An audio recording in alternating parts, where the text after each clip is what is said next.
Well, hey everybody. It's Sunday. Shit talking Sunday. Yeah. I don't think that's what a lot of people had in mind for Sunday, but since I'm not a religious sort, um, this works for me. Hola, konnichiwa, all that stuff. Um, where my ex lady at? I'm like, these the uh, these people. I just don't understand sometimes what is happening around here. But I wanted to talk. There's three issues on the table today. One is responding to a comment someone made about soul ties under another video. I'm also going to respond to a comment that someone asked about married men and how come they don't want to, like, let women go that are single. I mean, when the woman's through with them, or they try to get with her and she's like, no, you're married. I don't want to, they just act a zip damn fool. So I want to talk about that. And we're also going to talk about um, this video that I didn't really get to finish watching it. I was so busy yesterday. I didn't get to finish watching it, but I probably saw enough, because it's like redundant nignoggery. So, I mean, how much of it do you need to really hear? But, to be fair, I wanted to listen to, what the dude had to say. First of all, let me say this little dude was talking about how women need to pay him for his time. And I'm looking, because I wanted to make a slide to show y'all. As soon as I saw that little nigga, I'm looking at that. I said, this motherfucker look like Secret Squirrel. Who would pay him some money to be with them? But I'll talk about all that in a minute. If you're gonna have some questions or comments about what I say, feel free to get them ready. And we'll be talking. I'll be responding to them shortly. Let me see. Let me turn this on so we have better lighting in here. Which one is the right one? Is it this one? Yes. Okay. Um. Yeah. So you guys get ready. Oh, there she is. I was just saying where my ex is at, because you're gonna be throwing up hella exes today. These people are out of control. All right, let me start with the first question. Okay, so this woman writes in and she says, I've heard women say that they can't let a man go because of soul ties.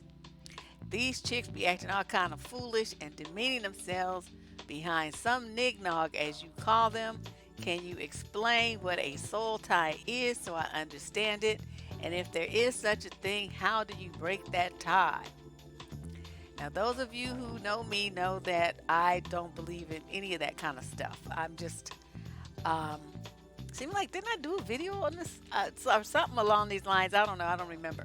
Do you know we're gonna be hitting the 500 mark pretty soon of 500 videos on this channel?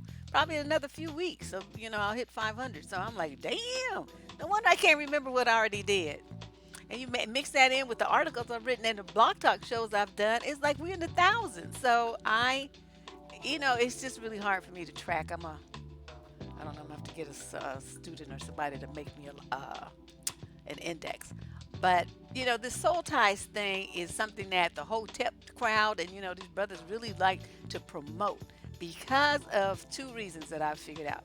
Number one is they use it as a way to threaten women to say, well, that's why you can't really be screwing around. Women can't do like men do because you can't get it as many different people as we do because you get soul ties to the dick. If the dick is good, you'll be soul tied to it and womb imprinted. That was the video I did, but it's the same shit. Womb imprint or / soul tie. It's the same kind of thing. So I'm looking at that. I'm like, man, these dudes are seriously all on their own jock, thinking that they got some kind of magic wand in their pants that can just do magic. And so, I laughed and I went on with my life. But then I started meeting women who actually believed this stuff. And they were, like, oh, you can't do that because, you get soul ties. I'm like, girlfriend, stop drinking that Kool-Aid or whatever it is you drinking because that's not true. You just like believing nonsense that Nick Noggs be telling you. So then the other point is, okay, so one is, because they want to keep you like, they want to keep your body count low because it makes them feel like, you're what they get access to when they finally get to you is more pristine. Okay, that's one thing. The other thing is because they don't want to acknowledge a woman's emotional connection to a man that she loves. See, because if they want to just dog you out, they don't want to take any responsibility for that, right? It's not that they lied to you, manipulated you to you, and controlled you and coerced you into something. Oh, no, no, no. It can't be that. It's because you got a soul tie, and that's why you're hurt behind this other man, and that's why so many black women get hurt, and that they don't choose the right kind of dude. They be messing with all these thugs and stuff and getting soul tied to these thugs, and that's why they can't move on for us good black men. I'm having technical difficulties. In what respect? I no no no. What's happening? I see somebody said I have technical difficulties. In what way?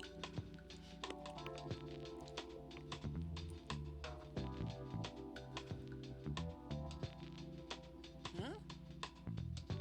I don't know. I see everything looks like it's working. The mic's working. Everything's working over here. What?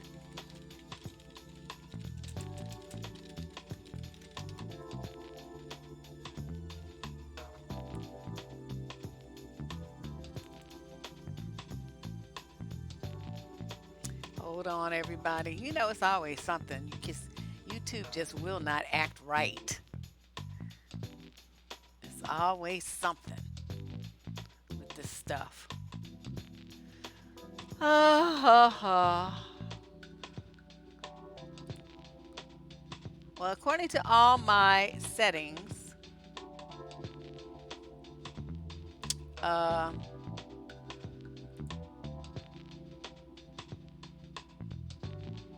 there's no sound or video.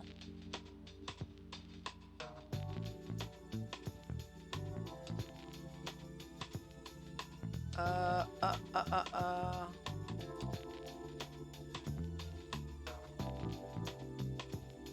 Oh Lord, this happening again? Okay, well, I don't know what to tell you guys. It looks like you just got to go over to Twitch then, because according to everything here is reading correctly. I don't know what's going on YouTube. This is just the same thing happening over and over and over again. Go to Twitch.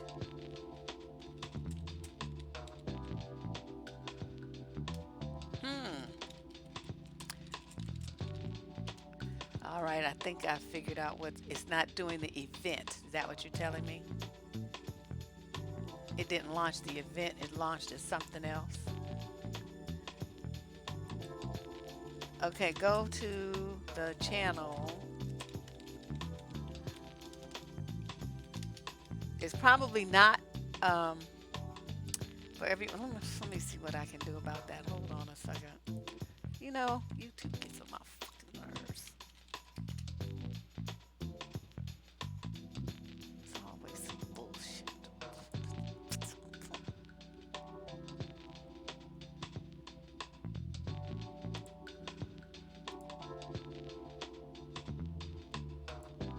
Ah, you know.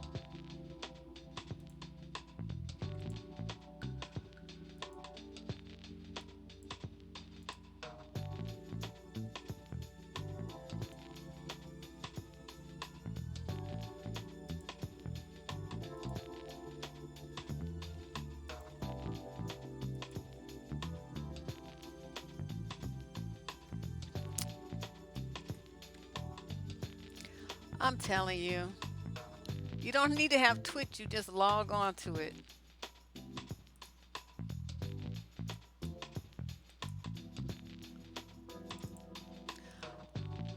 Okay, everybody on Twitch, hold on. Let me see if I can get over here and figure out what's going on the YouTube side right quick. Um, and see. is happening.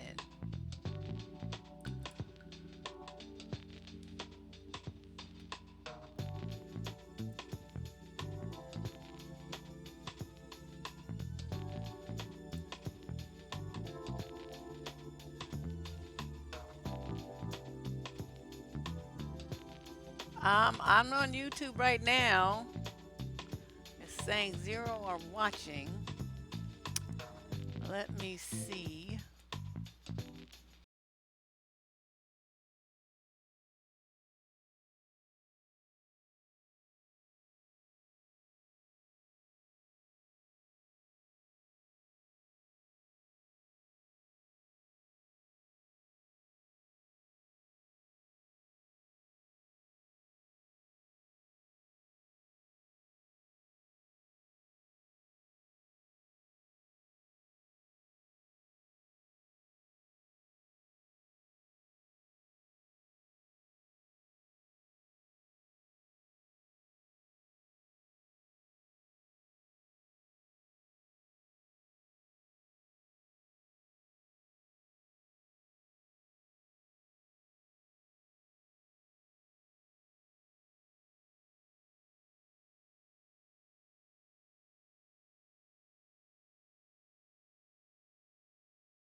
Okay, what I did was I put the URL where I am, where it's playing on YouTube, in the chat. Do you see that?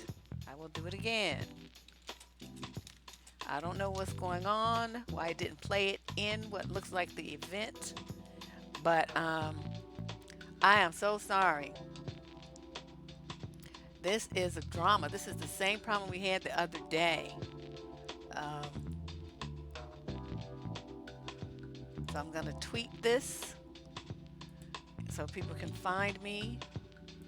You know, if they don't have Twitch. I'll edit all this out, hopefully, if I feel like it. Otherwise, people can just fast forward through it. Oh.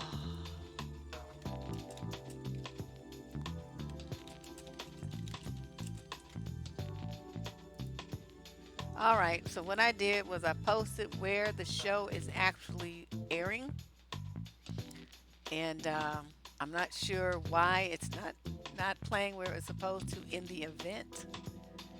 But there you go. Hey, this is so nightmarish. I'm just like, it's like, why even bother setting up an event, YouTube, if you don't play the stuff in the right place? The Robert Stream key is there and everything else, and it's still drama. Okay, let me try this again. All right. So what we were talking about, we were responding to this comment, this one that's on the screen right now. The woman says, I have heard women say that they can't let a man go because of soul ties, that they be acting all kinds of foolish and demeaning themselves behind some nig-nog, as you call them. Can you explain what a soul tie is or understand it? If there's such a thing, how do you break that tie? I was explaining that to me, there's no such thing. What you have are women who are being indoctrinated by either the Christian religion of, guilting women about their sexuality, or you have the Hotep crowd who, wants to try to make women reduce their access and availability rather to other men, so that they keep it for themselves. But either way, it's merely another tool that men use to guilt trip and control female sexuality. That's all that it is. There's no such thing as a soul tie through a dick. Okay, it's not gonna happen. It never will happen. I don't understand why people even believe that nonsense. Ladies, come on now. Whew.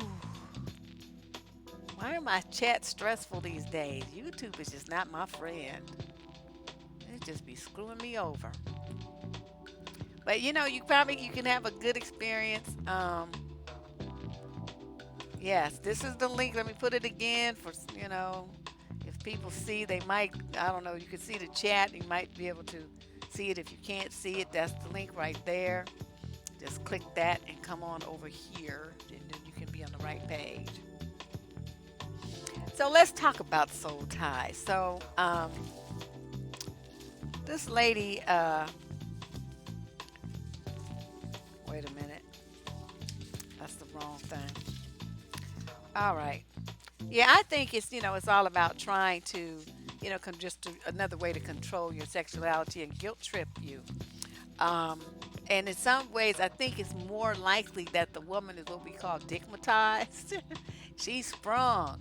When you get sprung, you think that you're all tied to somebody and it's going to be hard for you to let go and all that. And so you want to attribute it to some kind of magical something that's not true. It's all in your mind. He had you hitting some high notes, and then you just went crazy. You just think that you can't get away from this man, and that is some mystical, magical, spiritual connection to him, and it's not. You just tripping. You're tripping in your own mind over some monkey dick.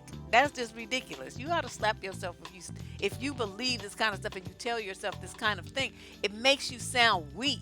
It makes you sound silly. It's like your mind is so weak and so malleable that a man gives you any kind of suggestion of powerlessness and you bite. You accept what he tells you without even using any kind of brain cells at all about why would somebody tell you something like that? Don't you think it's kind of to his benefit to have you believe in that? He will continue to have access to you even if he tells you he doesn't want you right to your face, but he knows when he comes around, you're going to be like, oh my God, I have to see him because I have a soul tie to him. So he can keep tapping that for years. Just whenever he wants to, because you sitting up there thinking that you got all this ties to the dude. I'm like, oh my God.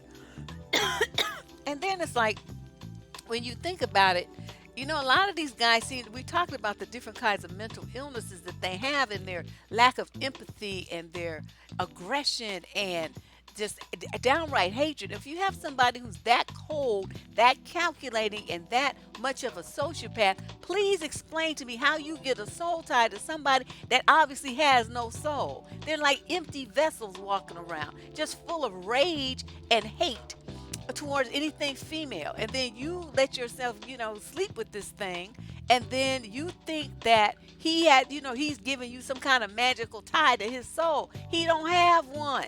So this is all the only thing that you tie to is the mental trip that you have about his dick. That's all you got. Oh my God, these chicks be just killing me. Just killing me. All right. So what are some of these things? Some people call them soul ties. Some call them twin flames. When I was looking around online, I saw some people referring it to that.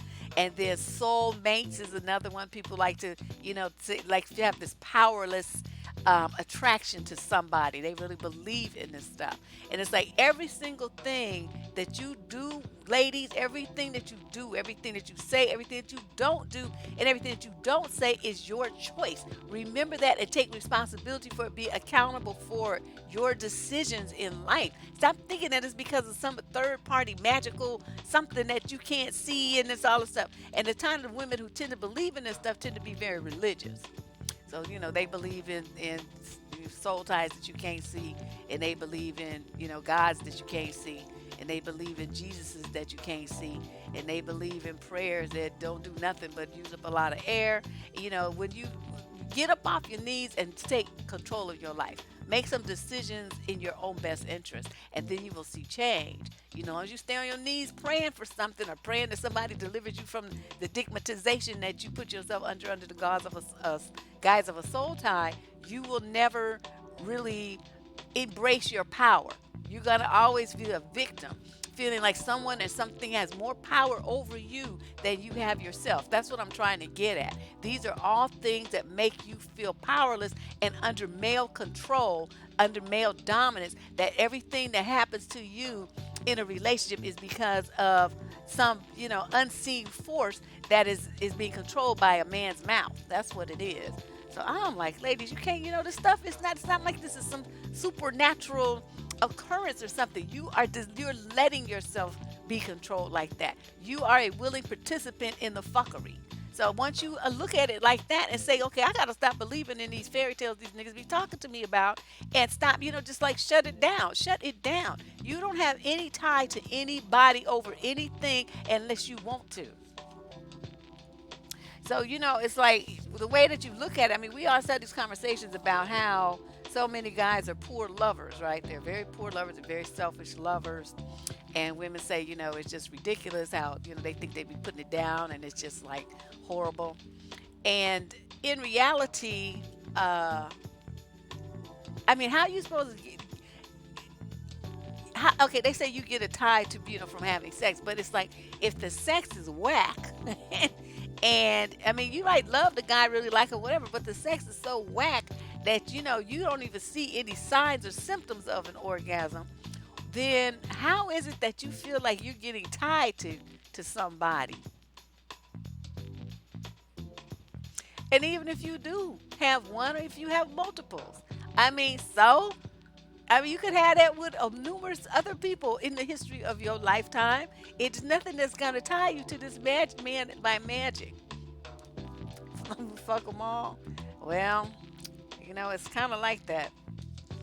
Okay, now this one woman, she sends me this comment, right? Well, she posts this comment to what they call it, the private message thing on Facebook. She says, I have a somewhat different view of soul ties than what seems to be the norm. I think that the act of sex creates a linkage on a soul level, whether or not we are aware of it, she says.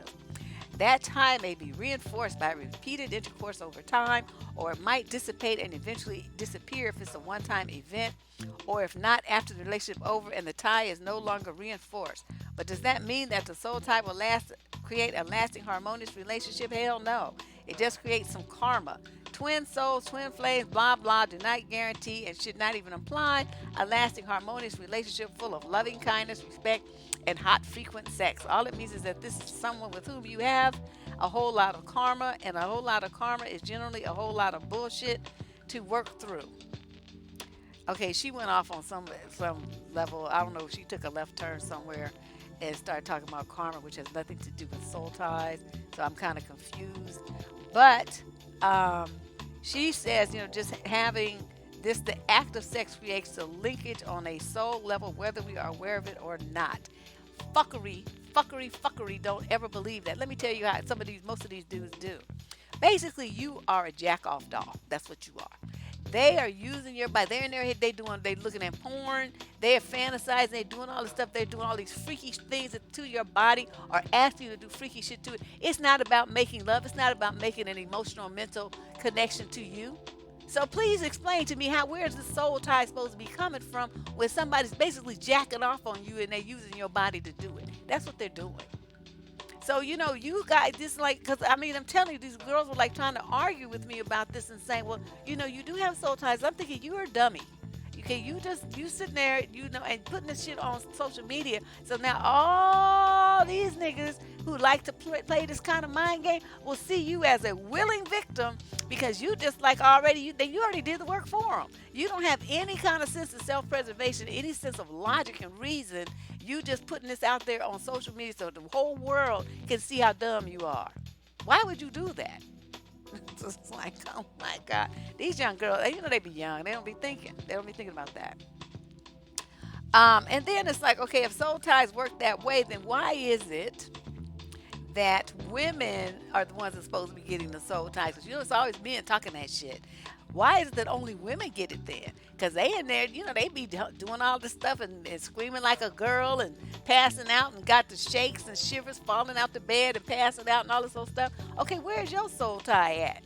Why is this a one-way adventure? Yeah, it's soul ties. This is soul ties for now. We got 3 things that we're going to talk about after we had to go through our wrestling match with you. Oh, it's like they jacking over me. I don't understand what's happening. Um, So then let's say that you want to, you say you imagine, my back is itching. Say that you imagine that you have a uh, a soul tie to somebody and you want to break the tie. What do you do? I made notes. As soon as I find them, I will tell you.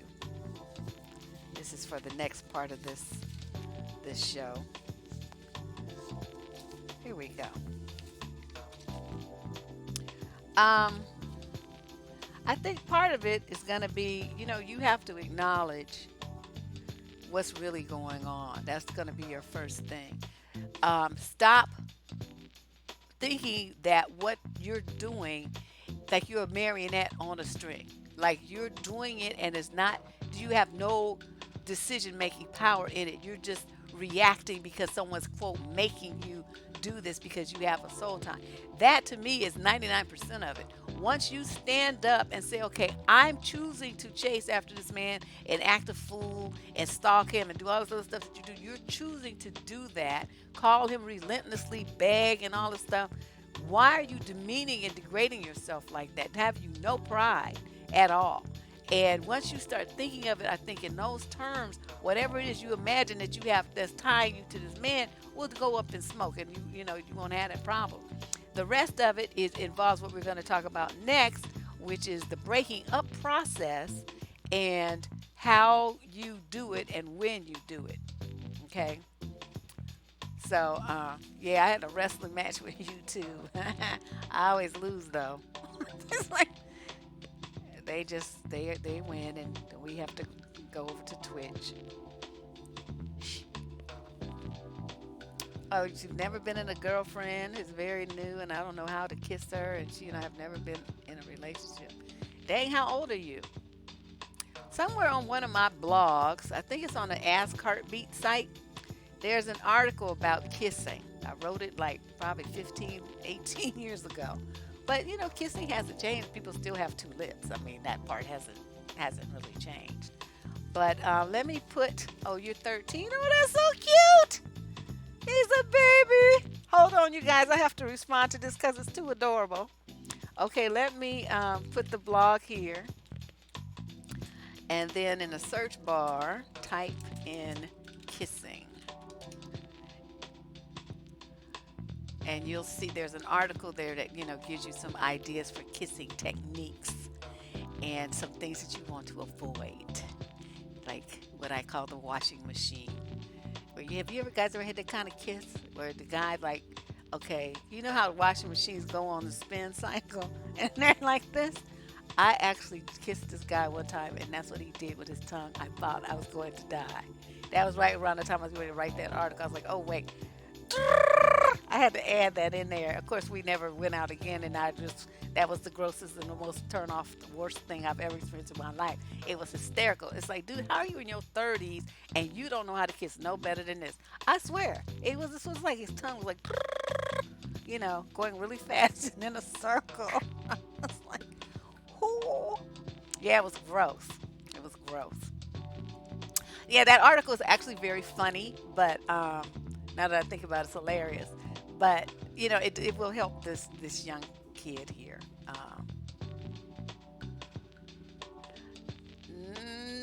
No, I don't.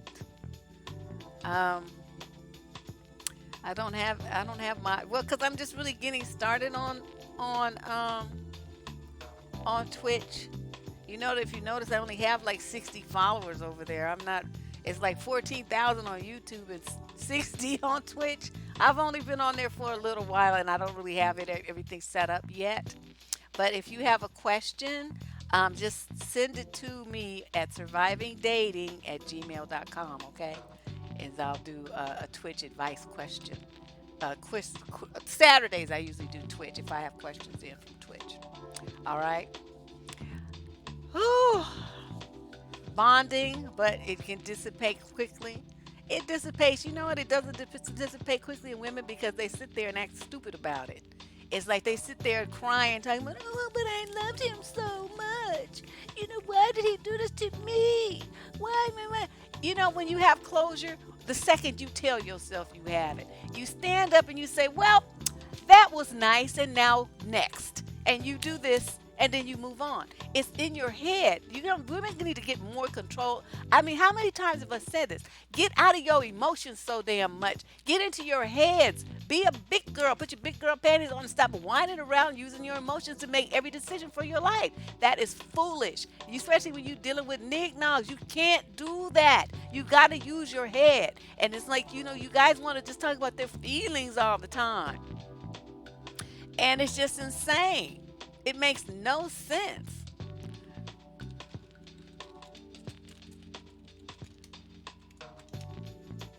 Oh, it just really frustrates me to see women just presenting themselves as being so powerless and have like no control over what there happens to them in their lives and the decisions that they make and the direction they go.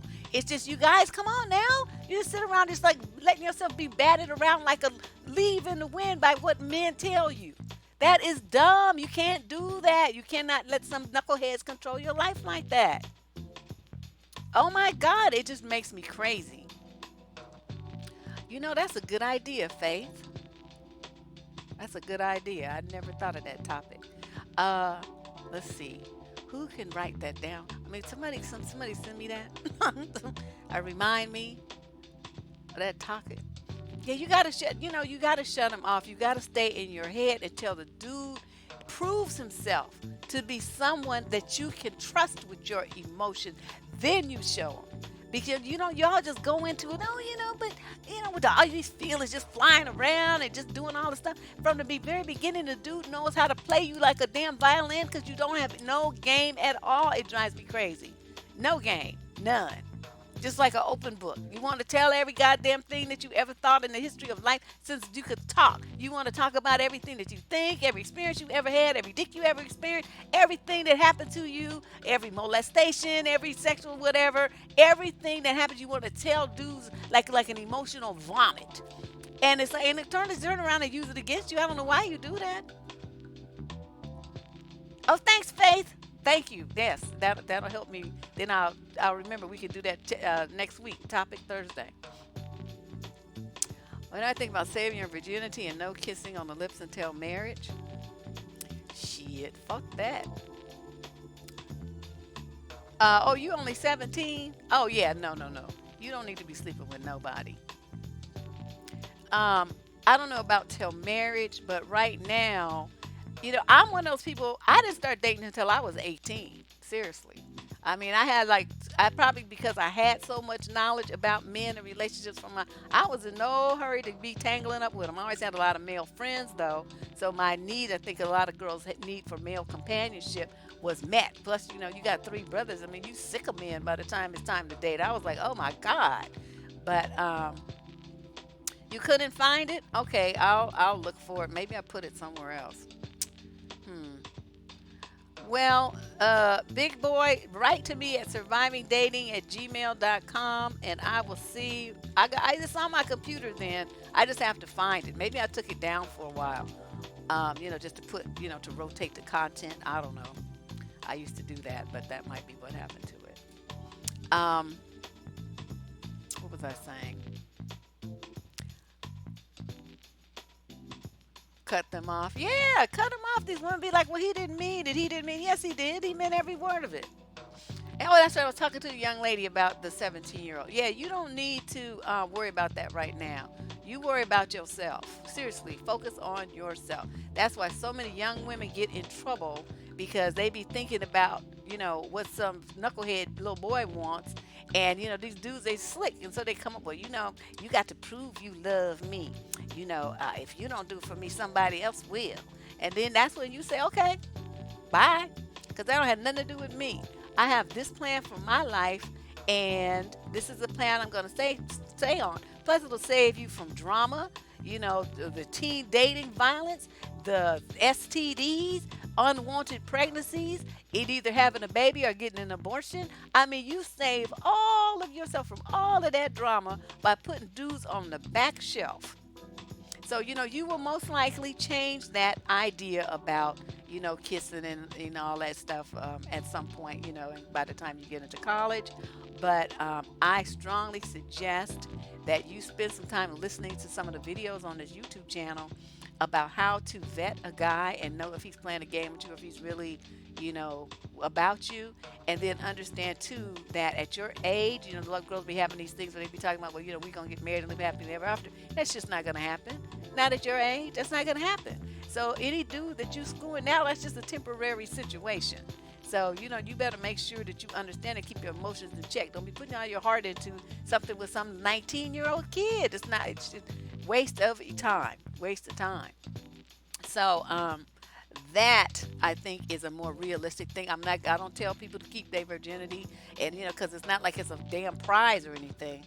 But what it does by being more, um, you know, by putting that part of your life in a position of where it's a mature responsibility and you understand that that's what it is.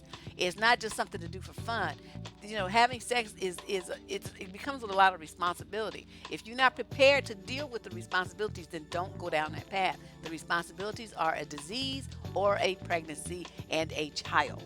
Okay, those are all things that a 17-year-old child should not be dealing with. So we'll put it in that perspective. You deal with kid shit because you're still a kid right now. You got, you know, my grandmother slowed my roll on that. I was never in a hurry to be an adult because one day she set all of the girls down and she said, you know, you got 18 years to be a child.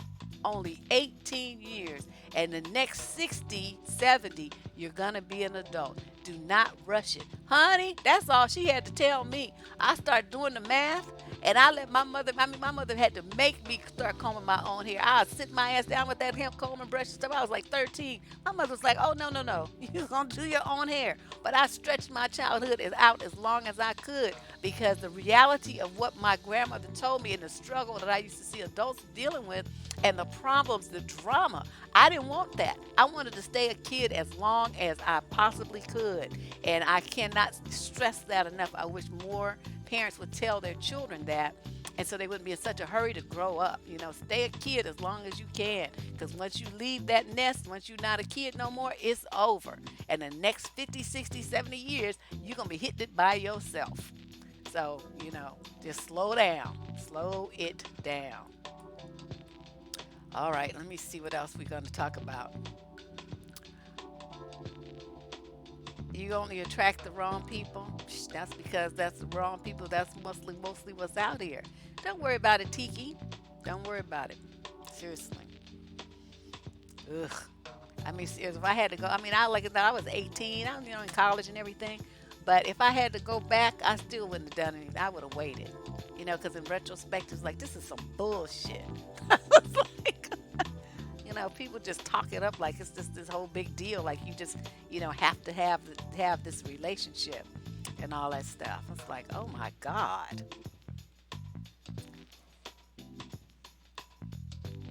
Okay, I'm scrolling through the chat. Hold on, because I missed something. I wasn't paying attention. Now I know he's a boy. I was talking to Tiki. Oh, the 17-year-old is a boy. Oh, I thought I was still talking to the 13. The 13-year-old was a boy. Oh, okay.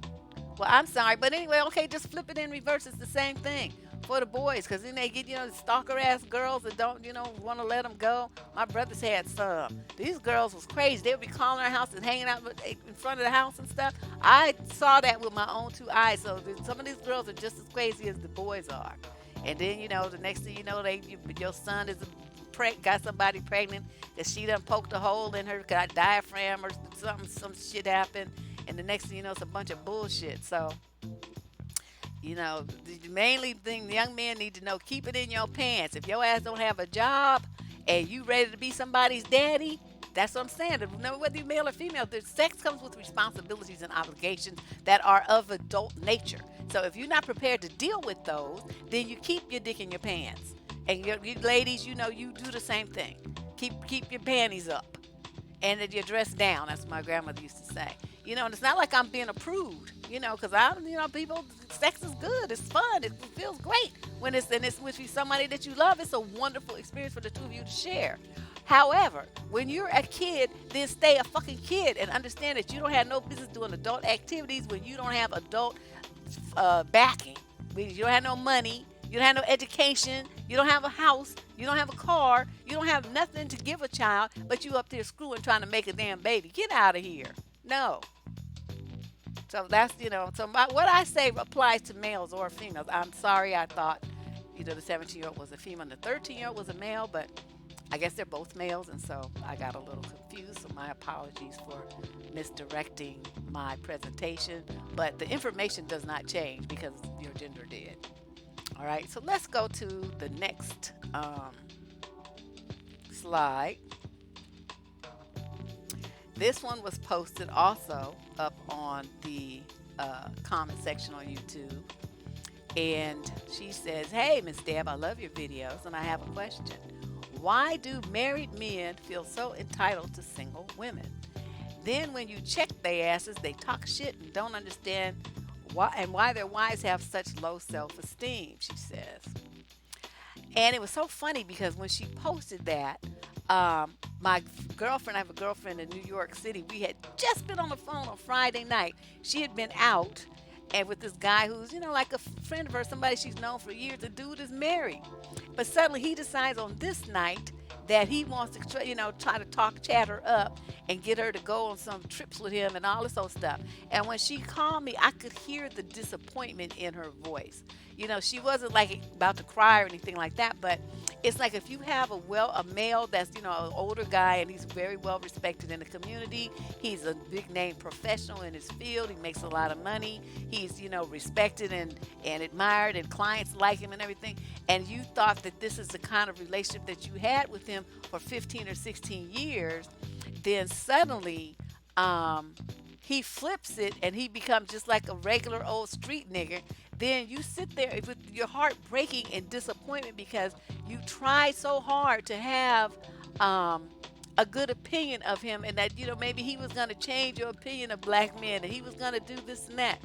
But they come at you crazy. And so, she was sitting, she was talking, so we talked it through. And then the next day I got up and this question, or maybe it was the next 2 days later. Anyway, this question was on the wall. And it just really, kind of amazed me because when you do the,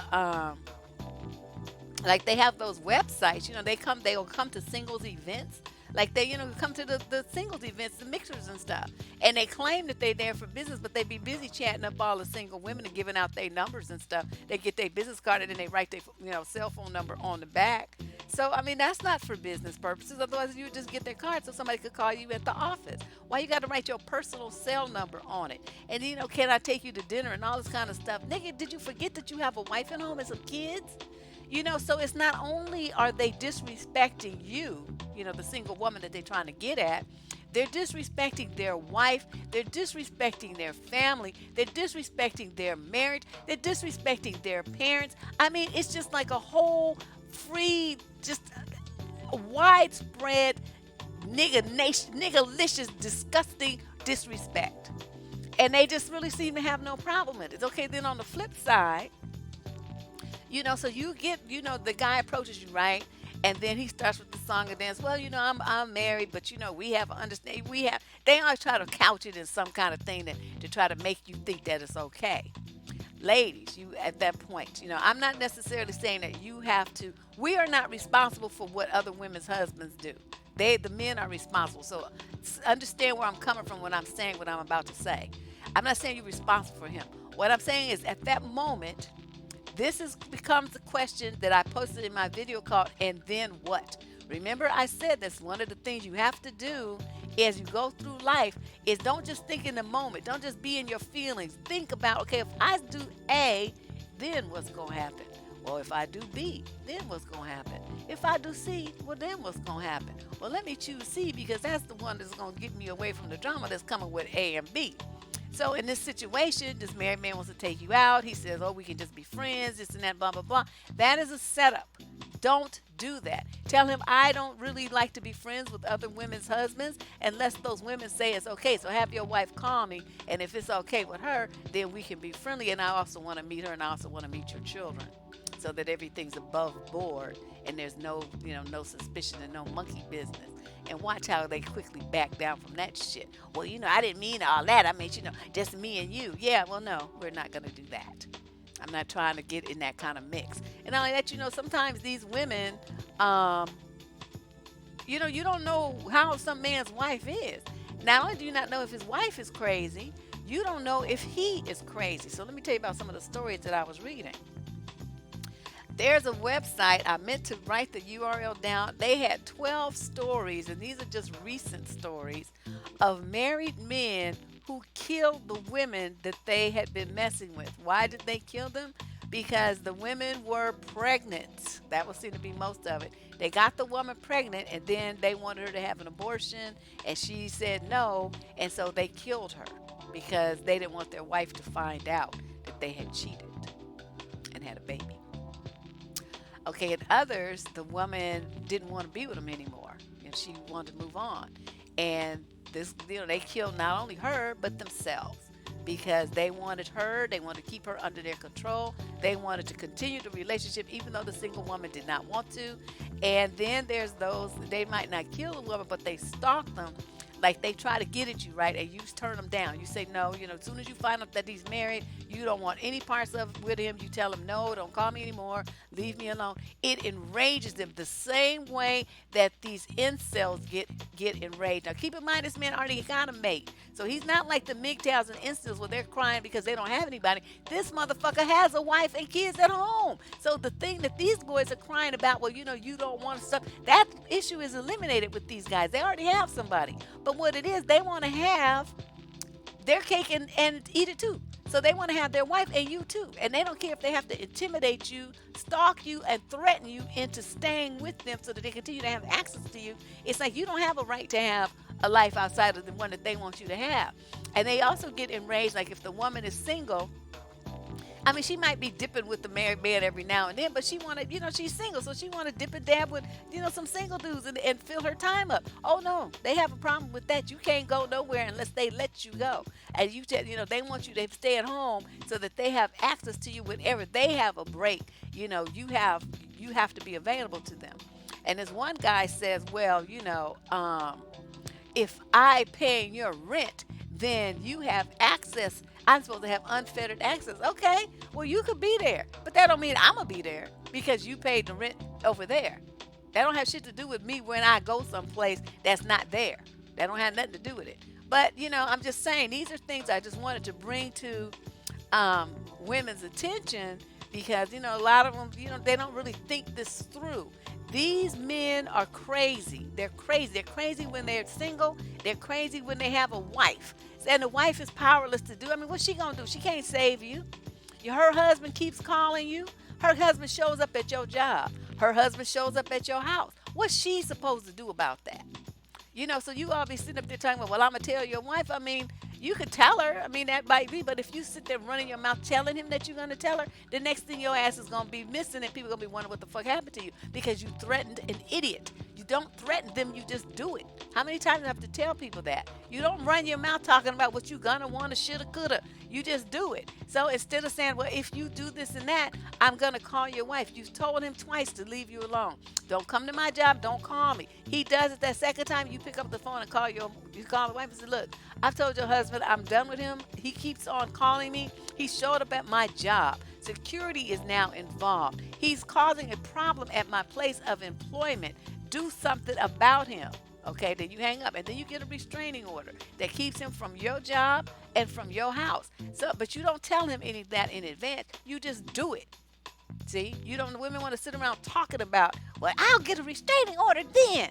No, you don't do that. You don't warn an idiot what you're going to do in advance. See, you in your feelings again. You're not using your brain. Use your logic. But these dudes, something's wrong with them. I mean, the idea of controlling, dominating women, even a woman that's not theirs, a woman who is single, okay, you're married, you have a mate. She allegedly loves you and reportedly you love her. What the fuck are you doing? What are you doing? Well, then, they have these people that they're dating right on the side, And then the single woman, she's doing her thing because she's single. That's what she's supposed to do. So then the married man's boning her raw, and then she's got a boyfriend over here, whatever she's doing. There's some questions there, especially with not knowing what they're doing. She might not be using protection religiously. So then she's got, that person, then the husband, then the wife. So the wife is the innocent party and all this, don't know what's happening, and suddenly she ends up with some kind of horrific disease, and she's trying to figure out what happened. See, I'm telling you, it's like such disrespect is just unbelievable. It's so unbelievable. Oh, you here? You had to switch accounts? Man, I'm telling you, YouTube is not my friend. It's not my friend. It's not my friend. All right. Hold on a second. Where's my thing about the married people? Oh, oops. Still on the printer. All right.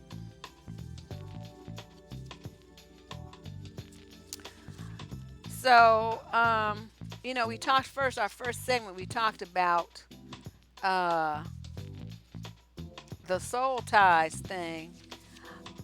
In these cases where men become stalkers and stuff, it sounds like they are the ones more likely to be one to have it than anybody else. But I don't really think it's that. I think it's just that they have this desire to control, and they're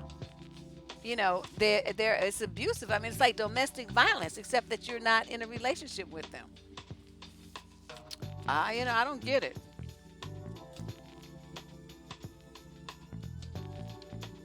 hmm She calls it undercover agents of the single scene. One thing I've noticed too. Okay, when you can see, like, when a married man, when you meet them and the first thing they do is reference their wife in some way. Have you seen that? I've seen that a lot when I deal with non-black men. They always mention their wife. So they put up, because they find out you're single, right? And so they want to put up this boundary right away to let you know what time it is, so that you don't get any, I did not, like I was trying to anyway. I mean, I'm just talking to them. But I don't know, where that comes from. But I'm always very happy when I see it, because that is a man who wants you to know that he's married and he's respecting the boundaries of his marriage, and he's protecting his marriage, his wife, from any single one. He's throwing up that force field before you even get started. That ain't what nignogs do. They start talking to you, and you might find out, mumble something about a wife, but you have to ask them directly. So, are you married? Well, something like that.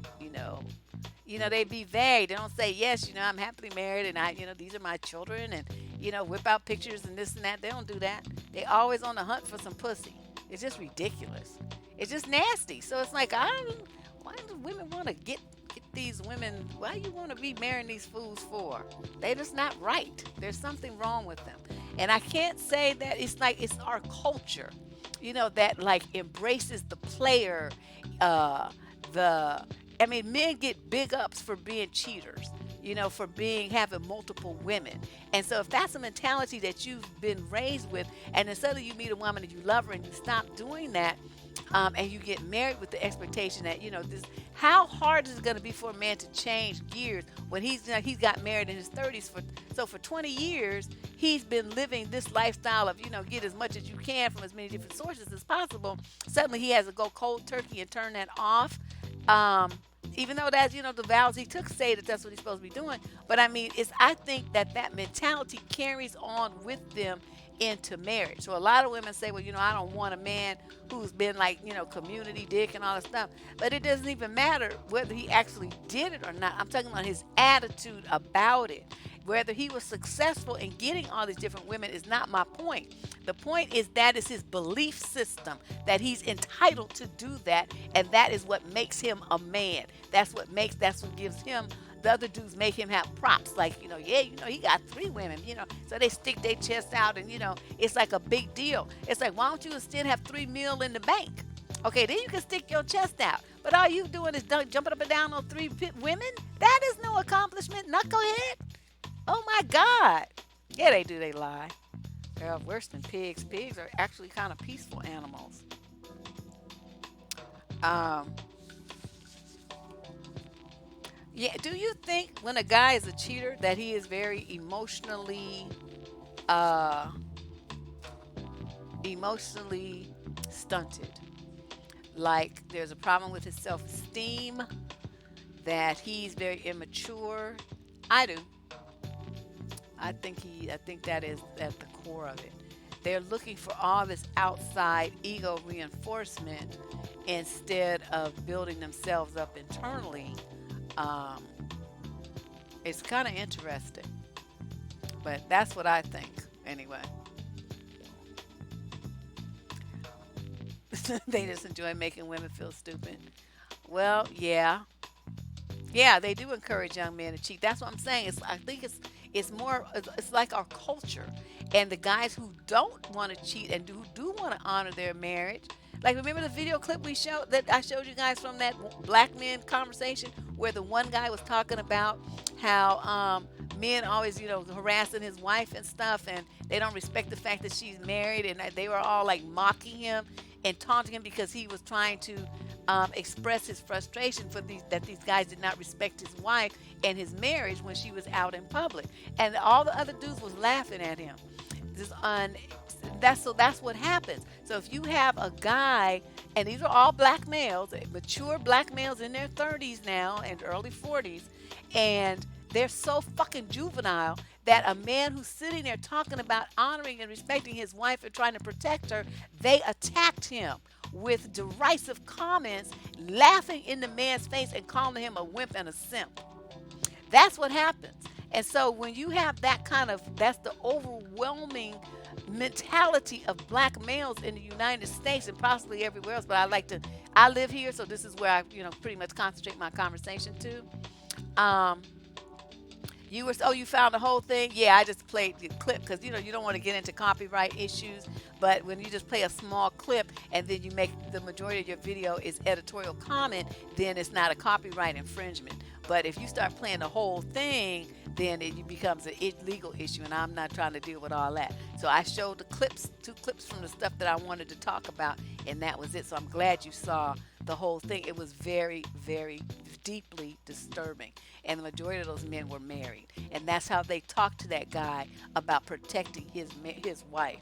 I thought, wow, the other wives, I hope they saw that and understood what they were looking at. Because if I saw my husband laughing at a man who's trying to protect his wife and try to point out that other men need to respect and honor his marriage, I would divorce that motherfucker on the spot. It's like, because see, you don't have the right attitude about marriage. You don't have the one that I thought that we had for me. You need to call yourself my wife. So you know what? I'm not going to be your wife no more. What's up, Peace Cobbler? Yep.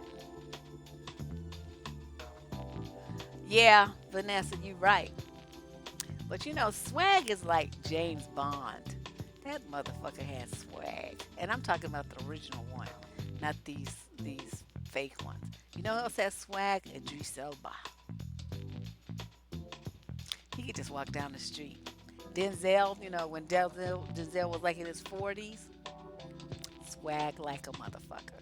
I mean, they just, the walk, the confidence, they just exude confidence.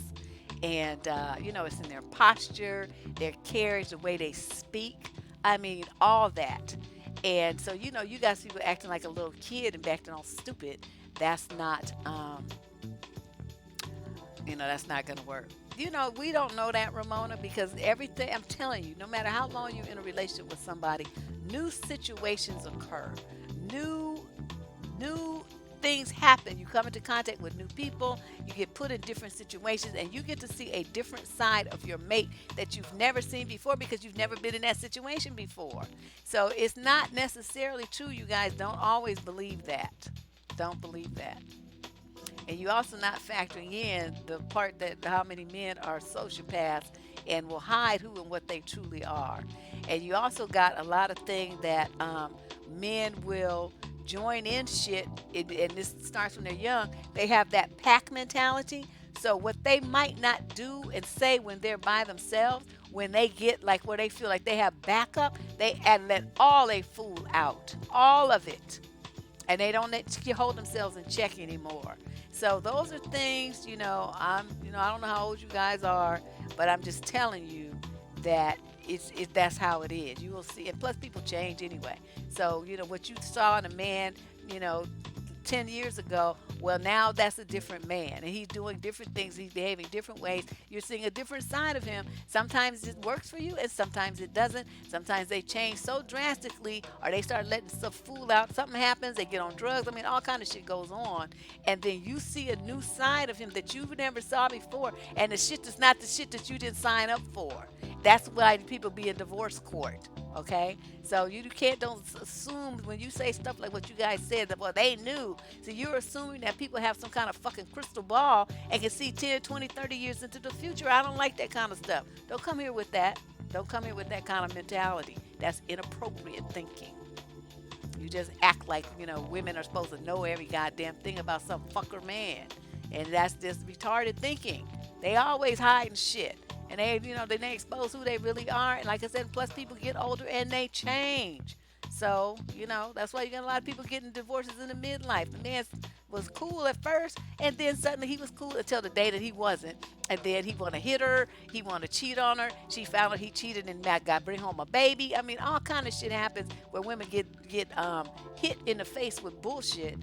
They find out the dude is gay. I mean, you trying to say that they know all this stuff and that they have a crystal ball and they can see, they made every decision and every assessment, and the man showed everything that who and what he is. And I'm saying that's not fair thinking, and it's very wrong, and you're blaming the women for what the men do and the games that the men play with them. I've done enough letters here that you guys should know that. Where the men waited until the woman was engaged to them or married to them, and then they dropped the bomb that they, used to have sex with men and still do or still want to. 10 years later, the women are finding this shit out. So don't do that. I'm just gonna give you a long lecture, but that's bad thinking. Don't do that.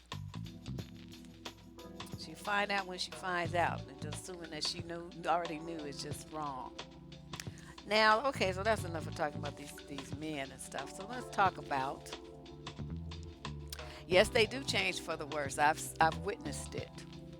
I mean, even just from dating, you get dudes. You dating a dude, right? And it's cool at first. The first couple of years is cool.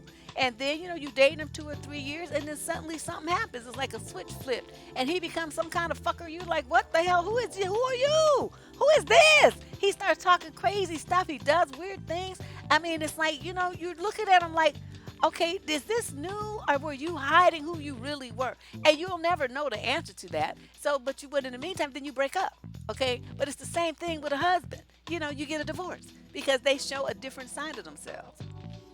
Yes, honey, they whole ass, including, as my auntie said, was one of my favorites, the inside of their ass.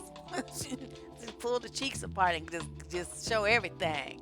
So, I'm like, these men, I mean, you can do so much vetting, but people just, if he's intent on manipulating you into something, it will happen, and you may not find out some shit like these women in these letters do for 8, 10, 15 years. Then suddenly he springs on you. Oh yeah, I really like men. I just did. I used to do that when I was younger, and I'm thinking I'm gonna go back and do that again. You didn't marry a man to be gay. You have your kids now, and now this is what he said. I mean, we've done letters like this just recently. So how can you guys have that mentality that they knew? They knew who they married. That's such an evil thing to say about somebody. Anyway, let's move on to the topic number 3. Anybody got questions before I do? Before we move in. Yeah, a lot of women talk about those midlife crises that these husbands that they get a Corvette. That used to be the big car, back in the 90s. They get a Corvette and they start wearing gold chains, and they get, they start, picking up young women and stuff. It's like they get it to a certain age, and then they just turn into a fool. That's why they call it a midlife crisis, I guess. And speaking of which, yes, they do. And it's like I said, if it's part of your culture, as it seems to be part of the black culture, where men, this kind of stuff is, it's applauded. These guys get props for doing that. So the ego boost that they're looking for, they're getting it from this negative behavior, which is being reinforced by other men. And so it becomes, problematic. Yeah, the gold teeth, gold chains. They dye their hair. Some of them, they start wearing hip hop gear. They get a new car. You some old motherfucker older than me, coming out the car, gray headed and shit with his. You know how they wear the Kangol with the thing in the front? He got the Kangol on backwards like he's 20 years old, and he got on his Sean John stuff or whatever, whoever the designer is. But they like the jeans that match, and then they got the little jacket that matches. And it used to be a Sean John. I don't know who the men's designer are now. I don't buy men's clothes anymore. And then they got their jerseys on or something, and they got the I mean they dressing like they're young, and it's like these guys are like in their late 50s and 60s and stuff, and it's like, what are you doing, grandpa? Go take that off and get it to your grandson. Stop that. Just stop that, please stop that. But that's what happened. Oh, let's see. How to deal with parents who try to force you to deal with toxic relatives. Uh, yeah, we talked about the Peter Pan syndrome last week. To send one of those videos. How to deal with your parents. I mean, well, if you're a kid or an adult, that would be important for me to know because my answer is going to differ depending upon which age group you're talking about. Are you talking about children? Or are you talking about grown folks?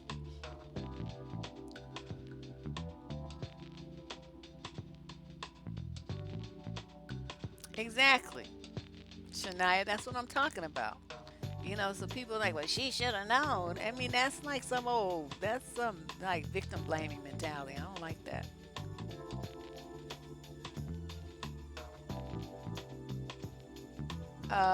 Okay, well, somebody was talking about their family. We'll go get that in a minute. A black woman who's dating interracially and wants her family to meet her non-black significant other, just invite them over. I mean, have a dinner party or barbecue or something casual. And I guess it's getting to be wintertime, huh? I guess this is barbecue season anymore. Although we had beautiful weather here in California this weekend. I went to a barbecue yesterday. Um, what I would, something casual like that. Don't make it like a formal thing, like at a restaurant or something. You want them to have space to like, be away from the fiance to collect their emotions in case they have some.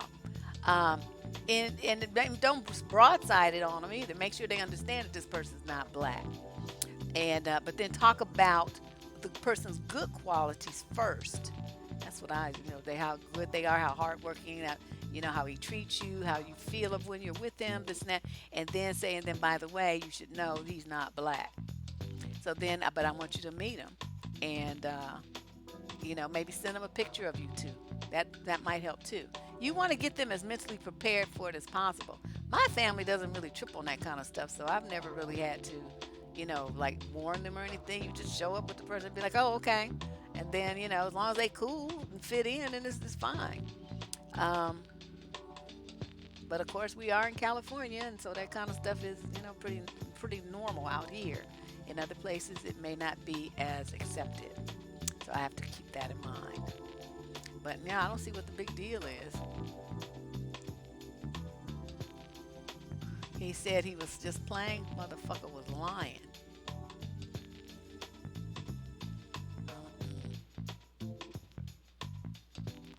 Yeah. So that's my suggestion on that. Um, for the black woman in the interracial dating situation. Someone was talking about their family members uh, who wants them to deal with crazy relatives. Kids don't have much choice there because they're children. As an adult, you have your own car, you got your own house, you got your own phone, you pay your own bills. So you decide all of that. If they want to, the person to come to your house, you say, nope, they cannot come here. And if you bring them, I will call the police. If you're going to go someplace and you don't want to be bothered with those relatives, then just don't go. You can always Skype to talk to your parents or something if they want to, if there's a problem with you going in this individual's presence because they're gonna be trying to force something down your throat, just FaceTime them or Skype them or whatever, depending on how what distance you are. You keep in contact with your family does not mean you have to be in their physical presence. And if keeping a space, a boundary around yourself makes it safer and easier for you, then do that. I'm like, I don't know. I have hundreds of relatives I don't talk to because them motherfuckers crazy.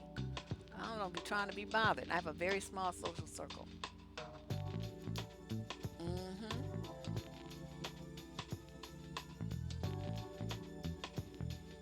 She gave up everything she had to leave him. That's the smartest thing. Because when women start fighting with the men about, I want this, I want that. It's too much drama. Everything that you had is a mass-produced whatever. Get another one. You can probably get a better one. You can get it on sale at Costco. It'll be the newest model. I mean, don't worry about stuff. Like if you have some antiques or something like that, something that's precious to you, that shit should have been in a safe deposit box, like some jewelry or something that's a hand me down from something. You don't never keep that at a nigga's house. Never. Don't even keep it at your house because you never know when things are gonna go south and he's gonna try to take your stuff or somebody's gonna come in the house and take your stuff. If anything that's important, you put it in a safe deposit box. Okay, along with your copies of your insurance policies, any any other kind of important documents, wills and whatnot. All that stuff should be in a safe deposit box. It should not be at your house. All your access and stuff. Keep copies of your passwords and stuff for your social media in case you croak. People can get on there and close your accounts. They don't just be standing around in the thing. And there's a lot we have to talk about on this on the financial video that we're going to do at some point in the future. So let's talk about our third topic. If you guys I'll take some more questions at the end, okay? So let's move through this though. I want to talk about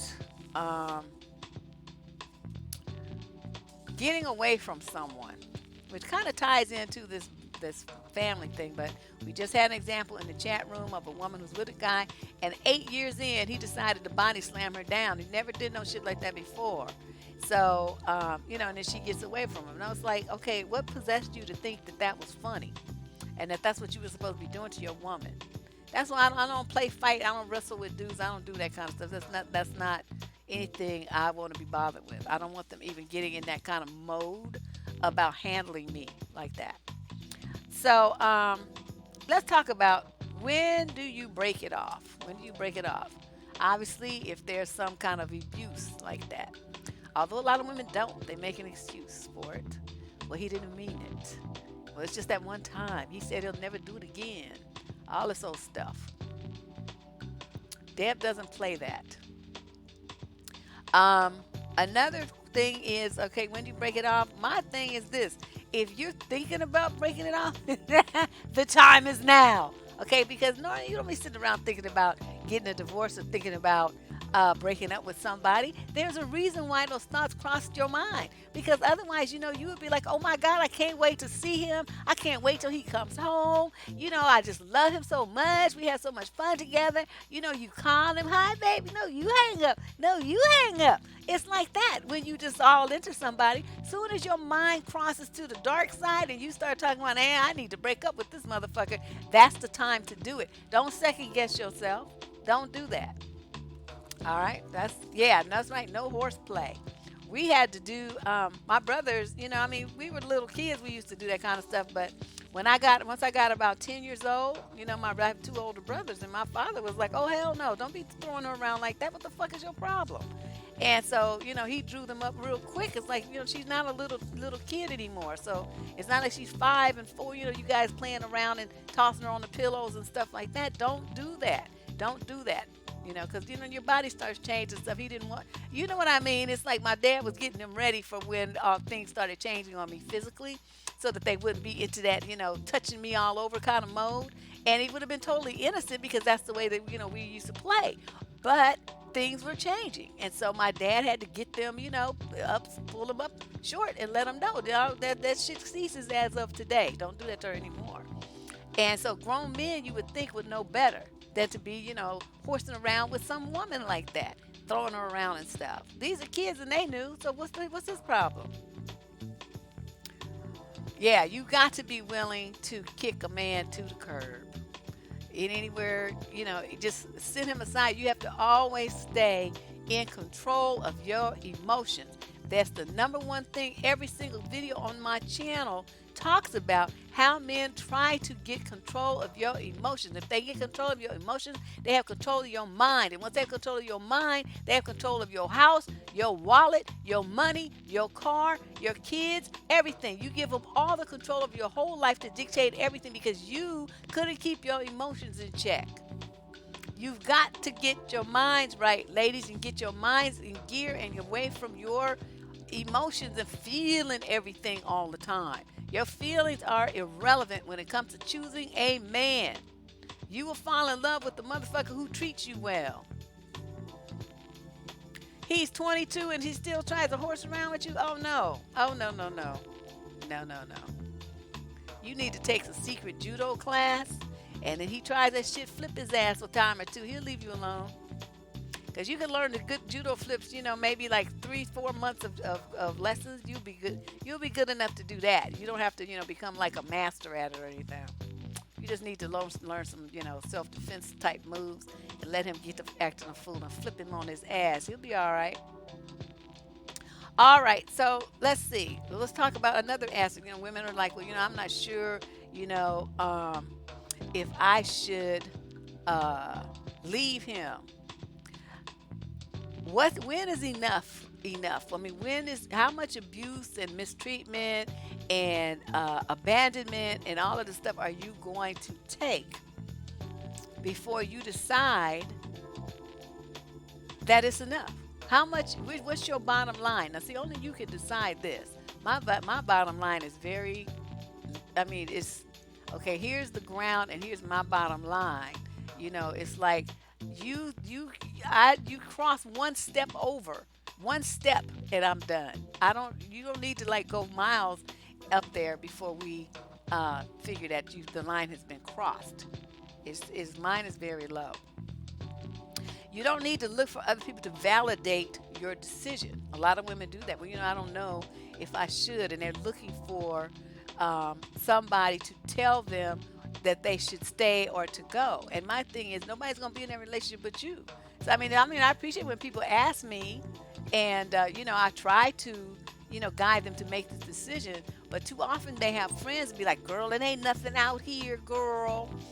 You got that man, he might not be perfect, but he all right. You just stay there, girl. So he only hit you once. That one time, it's all right. He didn't mean it. And he said he wasn't going to do it again, girl. So, blah, blah, blah, blah, blah. Yeah, I have zero tolerance for ridiculousness. They just look at me crazy and I'm done. I just don't have it. I just don't care. I just don't want to be bothered. And, I'm not taking any mistreatment. You make me a promise and you don't come through, I'm done with you. I'm not going to overlook it. To me, that's part of a man's integrity. You tell me you're going to do something, I expect you to do it. You don't do it, we're done. It's a wrap. And I don't care about all these emotions and, you didn't give us a chance and this and that. No, you did have a chance. You fucked it up. That's not my fault. You decided to act, to not come through the way that you said you was going to come through. It's like if you say you're going to do something and you don't do it, please explain to me how I'm supposed to move forward here and invest emotions in my heart in somebody who's a half-timey two-stepper bullshit artist. That's not going to happen. I'm not going to do that. So I be looking at these women like, wow, you guys are a trip. What is it that you look for,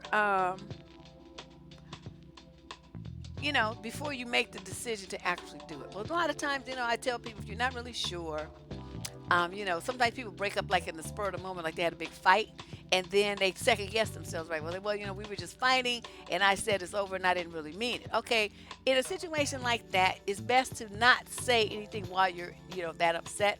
Sleep on it. Because give it 24 hours. Your life is not going to change in 24 hours. But you give it some thought, and go through a checklist. What kind of problems has this person brought to me? What is this problems this relationship bringing to me? Is it bringing me more pain and drama and heartbreak and upset than it is if I did not have this person in my life? And if the answer to that question is yes, then there's your decision. That's it right there. But if you wake up in the morning after you do your sleep on it thing and you still feel the same way, well, then that means it's time to move forward. And then that's what we start the separation procedures. The separation procedures. Step by step, the separation procedures that Deborah uses is the breakup should be done as soon as possible, like immediately. Now, you don't want to do it like while the person's behind the wheel of a car or while you're behind the wheel of a car. You also don't want to do it like if you're a woman, you don't want to do it at your house. You want him to be at his house when you do it so that you're in a space that where he's not. So he's going to have his emotional reaction over there somewhere, okay? And some men will say, well, I want to do it at her house. Well, that might work for you because you're a dude, but I would not recommend that any woman break up with a dude face to face. Do it on the phone. Much better. And let him have his reaction. He gonna be full of whys and what's wrong and all this old stuff. Yes. No separation procedures where you're separating from this individual.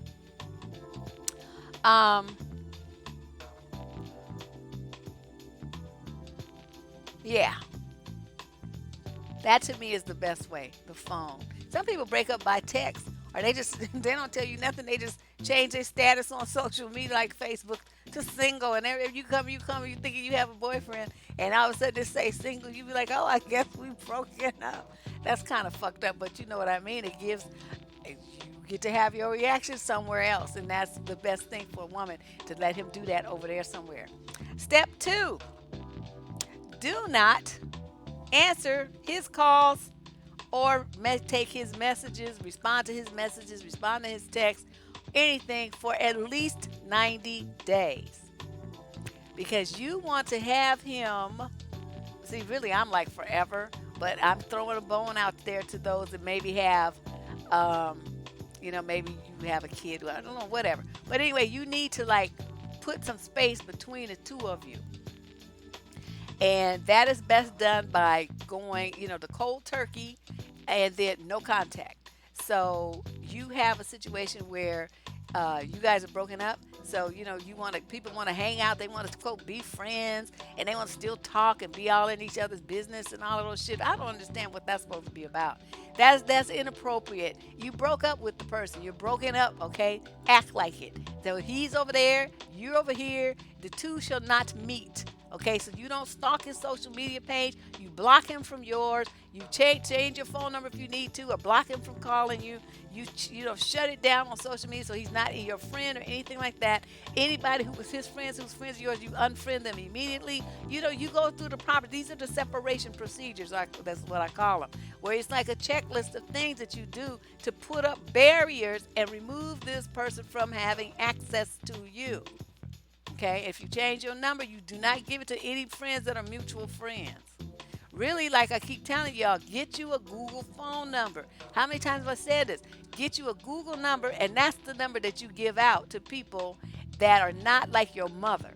Okay, everybody else should have your Google number. They can call you. It'll ring on your phone. You can see the caller ID. They can leave you a message. They can send an SMS. It acts just like your phone number, but they never have your actual number. And if they get too froggy, you just change your Google number or block that number from calling, which Google has some great blocking features. And then, you do it. I'm going to get to that in a minute, Tisha. That's on the list too. Avail yourselves. It's a great tool for single women because you never know what kind of food you're going to be, dealing with. So get you a Google phone number promptly. Everybody get it. You can just sign up right while you on this chat. Open a new window on your browser and sign up. Okay, you just got to Google. If you have a Gmail email address, you have access to one. All right, number 3. You don't let him come back to your house to get his stuff.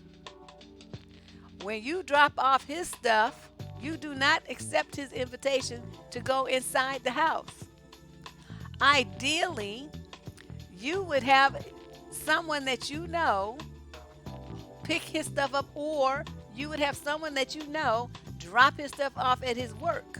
So you don't go to his house and he does not go to yours. It's like an instant, you know, separation of residences. And if he does not want to give you your stuff back, like I said, you should not have anything of major value over there. There's nothing that's like irreplaceable. Your irreplaceable shit should be with your mama or in a safe deposit box. Do not have your shit at a Nicknock's house. That is dumb.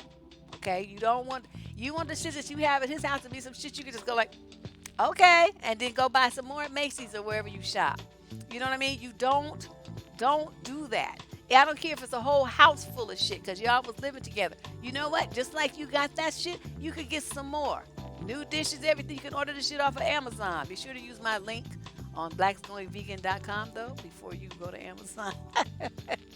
And but I'm just saying everything is replaceable. So don't worry about some sweater or I want my CDs, I want my stereo, I want my big screen TV, I want this and that. Okay, I mean, why are you tripping like that? See, that's how you set yourself up to get shot and killed. Worried about some bullshit. You stay away from that motherfucker and you let him make sure he stays away from you. If he wants to keep your stuff, say, okay, you know what? You can have it. It's just your parting gift. I'm cool with that. And then you don't talk to him anymore, like I said, for at least 90 days. And that's how women get in trouble. A lot of these women are showing up dead or they got attacked and stuff because they're trying to be nice. The man wants to meet up with them, right, to talk about the breakup. And these dumb bunnies go and meet these men different places or pick them up or be in the man's car. They had a man in their car, and then the man shoots them and kills them or tries to kill them. There's a lady we talked about a couple of weeks ago where luckily two construction workers or something saw the dude, her wrestling with the dude. Dude was stabbing her right in the car, and they, saved her ass. But I mean, it was dumb because she went to meet him to talk about the breakup. What do you need to talk about? The shit happened already. Okay, there's nothing to discuss. It's over. So see, that's what I'm talking about. Your emotions. He's like feeling guilt. You let him guilt trip you into and guilt tripping you and making you feel bad about breaking up. So you want to go and meet him to try to quote make him feel better because you want to quote be nice. Fuck him. Fuck him in his ass. You don't worry about being nice to him. You broke it up. Remember? Oh my God. Point number 4. If you have mutual friends, mutual acquaintances, in-laws, whatever, don't answer any questions about the stuff that they ask you. And let them know, if they keep pressing you about, why and, why don't you and, but he wants and all that stuff. If they keep that kind of stuff up, let them know that they're next on your hit list and they're going to be cut off too. Because they're not respecting your boundaries. They're not respecting what it is that you said that you want for your life. They're trying to promote his agenda, on his behalf, and are all up in your business in any kind of way. It's not their concern, and they need to understand that, it's like, I can either break up with one person or I can break up with all you motherfuckers. So you make the decision what you want, because we can be broken up too. Is that I really don't care, but I'm done with him and I'm done with any conversation about him, and if you insist on talking about him, then I will be done with you too. So it's gonna be a trifecta. I'm a clean house. And you got to come hard on people like that. You can't be letting them needle you and beg you and say, well, you should give them another chance and all this stuff. And y'all listen to that stuff, see, they get you in your emotion. And then you start reflecting on the good times that you had. Never mind, your ass is still healing from the black eye and the busted lip and the broken jaw that he gave you. You still, but we used to have it was so nice. I don't know what happened. It was good in the past. And then the next thing you know, you right back over there with the fool getting abused some more. And the 5th and final thing, this one is to me like the most important part of it, is you need to spend that time that you're away from this individual getting yourself together. A lot of women have residual emotions with dealing with the abandonment or maybe cheating or, what part did I play in this? I mean, maybe you did play a part. I'm not saying everybody's innocent, but a lot of times, you are, because they did something to you that triggered the breakup. But I mean, maybe there was some bad communications or some bad business that happened between the two of you or whatever. And then so you got to look at yourself as well and figure out, okay, what could I have done differently, if anything, What can I do to make sure I don't bring this type of attitude, this type of behavior, this kind of unreasonable expectation, or this baggage into my next relationship? Because you got to remember, this new person didn't do those things to you, so they should not be charged with a crime and have to do the time of someone else. Don't do that. That's bad. You know. Oh, Ramona's leaving. Bye. Um. So that's why. So basically, you just want to get clarity on your choices. Like, why did you choose this individual in the first place, and what went wrong? Were there any points of something that you overlooked? Was there something that you could have, that was a red flag that maybe didn't quite understand that that's what it was? I mean, really give it some thought, because a lot of times, once we break up with a relationship, we can see, I missed that. I missed that. I should have caught that, and we wouldn't have been, to the stage in the relationship that we are. Would have, lived. I would have. We wouldn't have got this far. We would have broke up a lot sooner, before we moved in together, before we got married, before we had this baby. Okay. So those are my 3 topics for today. We talked about married men who won't let go, or can't take it if you say no to them, how they want to stalk you and not go away and leave you alone. We talked about breaking up, and we talked about I forgot what else we talked about. But anyway, whatever. So let's ask a few questions. And he was holding onto the foot spa. Yeah, that's what they do, because they hope that you're going to be dumb enough to, to come into their spot. It's like going into a spider's web. What would you do that for?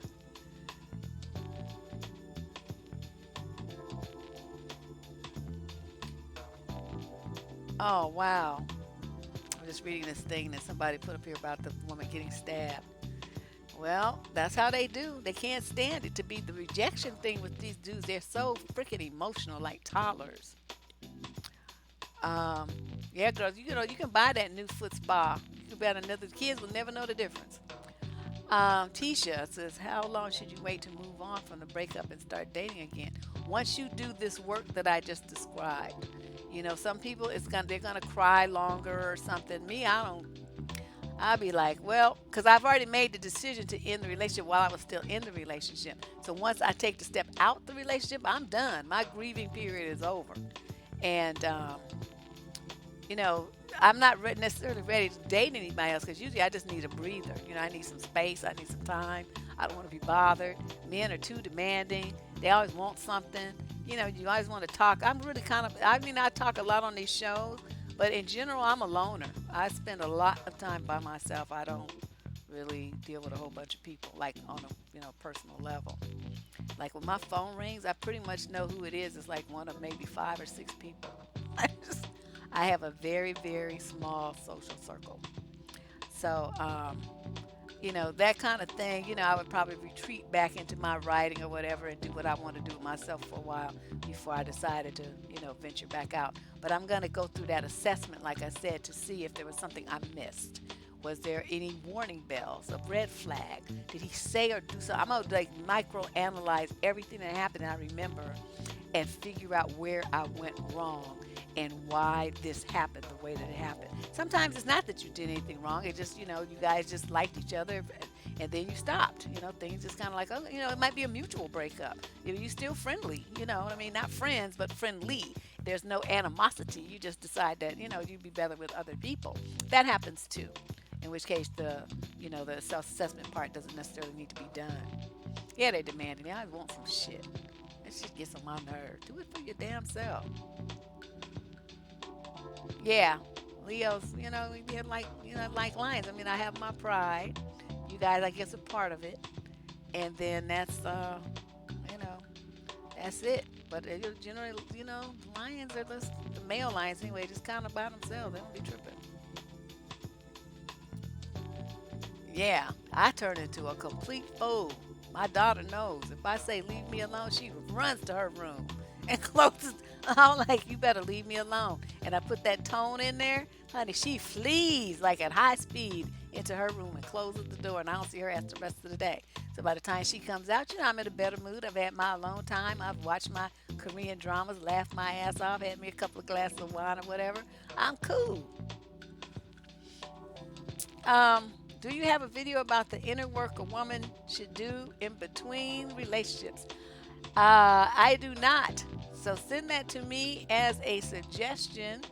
Email it to me at survivingdating@gmail.com, and I will add that to the list. I actually have a survey where I was asking women. Uh, let me put that on here if I can find it.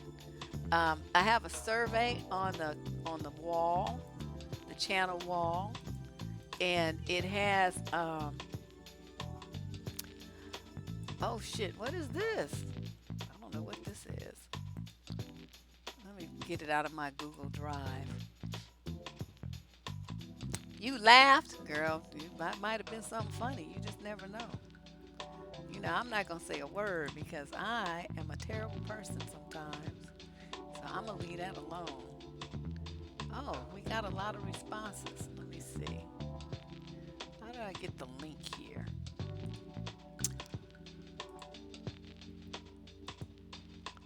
Uh, uh, uh, uh, uh, uh,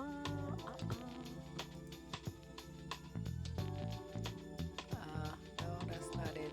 God, I'm just really struggling today. I'm just really struggling,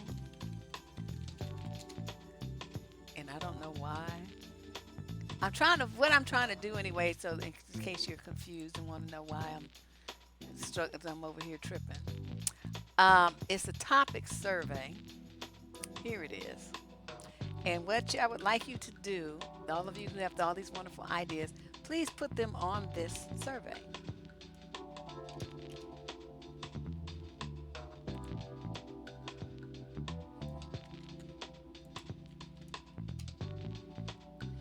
That is that link that you see there, that Google Forms thing, is for people to suggest topics. I just put up the other day. I see there's 99 responses already.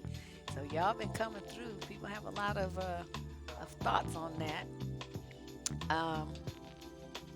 So just put them on that survey, and that's where I'm going to start pulling stuff for the show. Because I can think of some stuff by myself, but I want to give you guys what it is that you need the most help on. The only way for me to know that is to ask you, and so that's what I'm doing here. All right. No, don't repost it. Put it on this survey right there. That's where I'm going to be pulling my show topics from. That link that's right there, Tiki. And if you have ideas in the future, it's not limited to one response. I think it's one at a time or whatever. But you can visit that multiple times as ideas come to you. So keep that link handy. He had an apartment to cheat on his wife. Oh, how trifling! Oh, that's terrible. See, these dudes have all kind of tricks. He had his mother call you. Oh my God. I can't even say nothing because she asked for that disrespect. You got a grown ass son. And even if he's not grown, even if he's a teenager, you don't call some other woman begging her to be with your knucklehead ass son. You should have raised his ass better. Then maybe nobody would want to break up with him. You know what I mean? He would be a prize if we would be fighting over his ass instead of trying to get away from him. That's how you know that your son is fucked up. There's a problem there. It ain't nobody checking for his ass and people running from him. That means there's something grievously wrong with your child. That's what that means.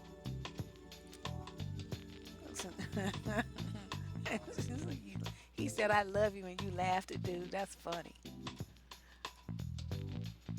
Why do older men like young women?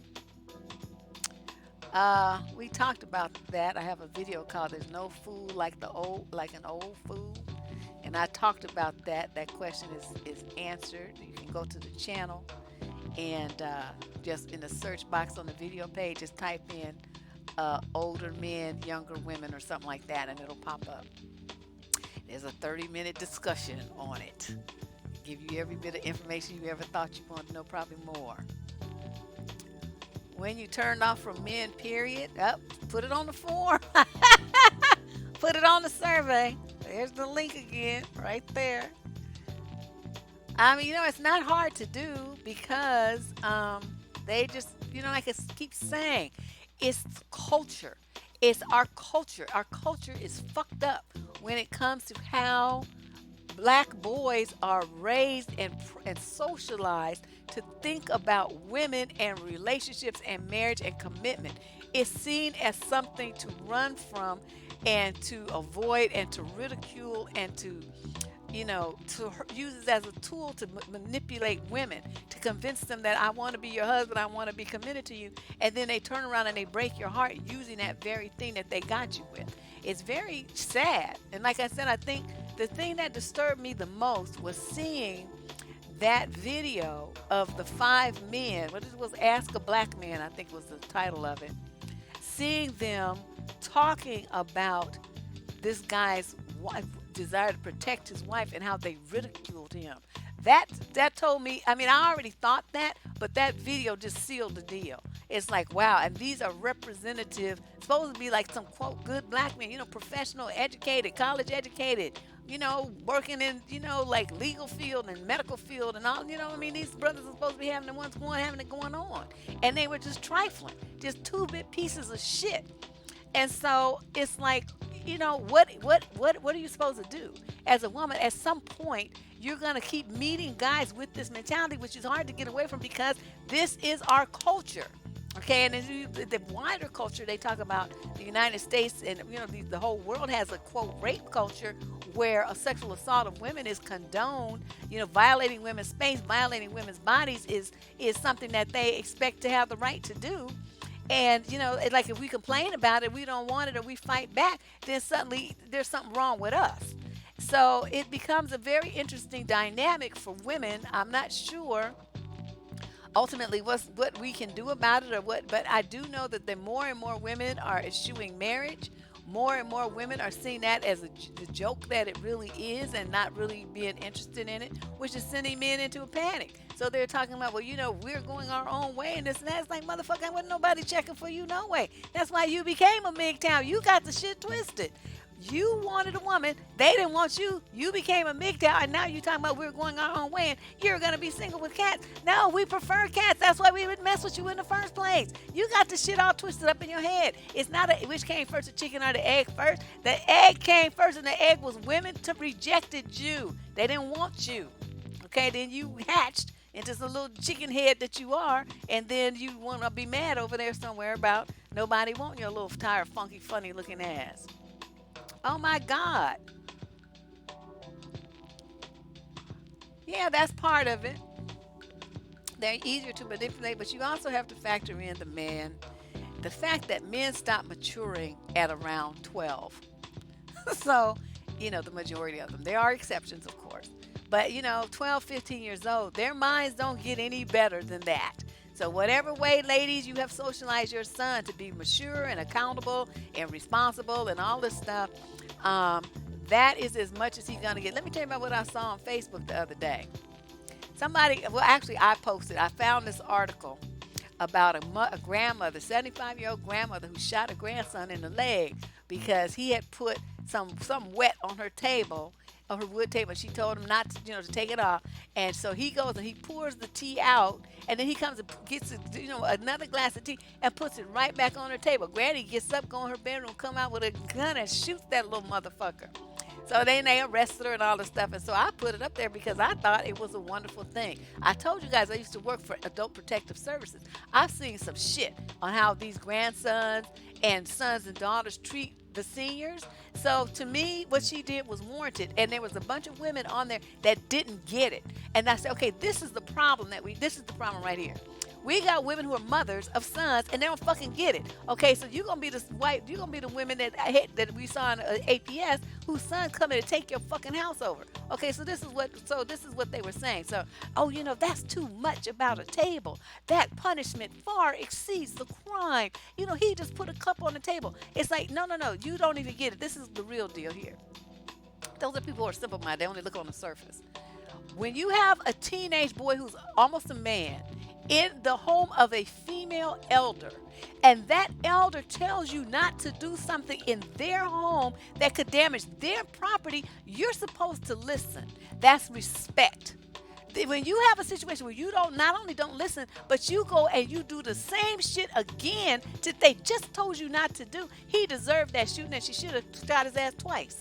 Cause she gonna do the same time if they give her some, whether he got shot once or twice, it's the same charge. So she should have shot his ass 2 times.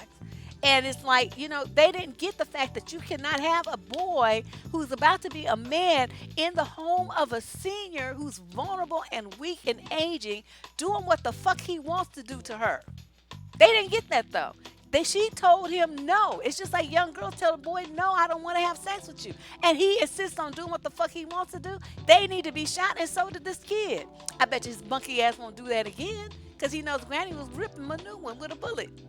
But see that, I understood why she did it, and I understood the benefit of her doing that. But these women, they didn't get it. Well, that's just a boy. That's this and that. And I'm like, yeah. And in about 5 years, he's gonna be up in Granny's house running coke and stuff out her house, selling all her shit, and taking her Social Security check. And then what you gonna do? Because you didn't punish him when you had the chance to. I'm telling you. But and that's a female. That's a female elder. Motherfucker's supposed to be like praising her and protecting her instead of victimizing her. And his attitude was, I'm gonna do what the fuck I want to do and treat you the way I want to.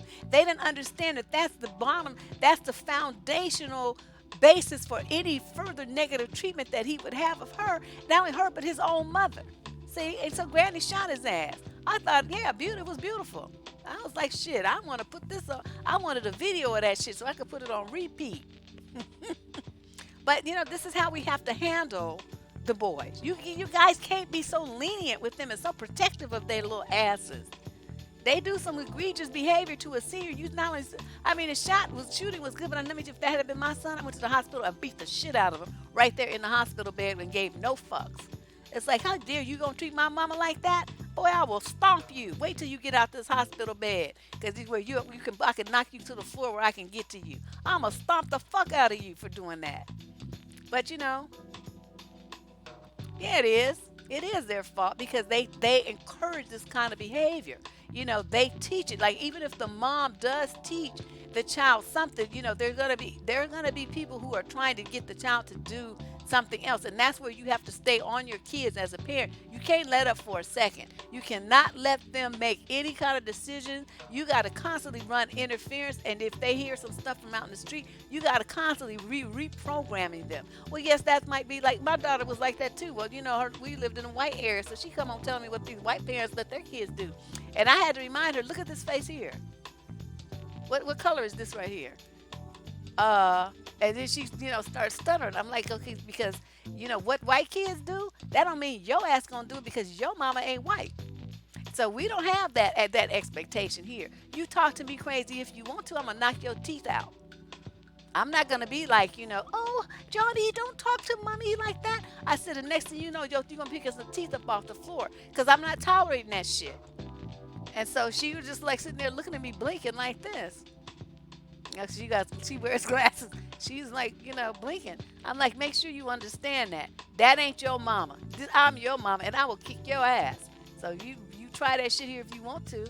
Because they be cussing at their parents and telling them what they wasn't going to do and all this kind of stuff. And like I said, I told this guy a story about how that good kid brought that shit to my house, talking about girls was hoes, bitches, or some shit he was saying. And I was like, oh, no, little white boy, you ain't doing that. Not here. I don't know where you're going to do that, but it's not going to be here. Yeah, but she was confused. I guess she thought because we lived, in this environment, and I had those people as clients and those were her friends, that's where she went to school, that some of that was going to change. I'm like, nah, once you walk into this door right here, everything goes right back to where it was when we still lived in Oakland. It ain't nothing different. I'm the same, the rules are the same, and you better treat me the same. Because anything outside of this, I will knock your head in. And I just don't care. And I would pick up any kind of blunt object and just crack you in the head with it. I don't care what it is. If you end up dead, oh well. Should have kept your mouth shut. That's your problem. But, she knew better. She didn't try me. She came home with that shit one time. Raising their sons as a companion, you're probably right. Yeah, but we don't play that here, and I don't really, I don't understand when women want to do that because you're doing your son a disservice. He's not going to really learn about how to navigate in the world because the world is not going to bend to your child's will. Your child is going to bend to the will of the world, and it may not be a pleasant experience, meaning they're going to break him in prison or something like that, or he's going to end up in a body bag. So, you have to teach your children what the rules are. Then you teach them when it's appropriate to break them. But in a situation that it has to do with me, there is no time where you're going to break them. You're going to adhere to them 24/7, 365 until the day that you die. That's it. From the day were born to the day that you die, these are the rules, and they will not change ever. I'm very consistent like that. So, any other questions? This was a very we were kind of all over the place in this chat, and of course, YouTube screwed everybody over as usual. This is becoming a habit with YouTube. I don't understand it. So it says that the interview the universe put her in the wrong family. Well, a lot of people feel like that. They don't really fit in with their relatives, and I just feel like relatives are an accident. We don't get to choose who we're related to, but we do get to choose how we relate to them. Think about that. There's power there.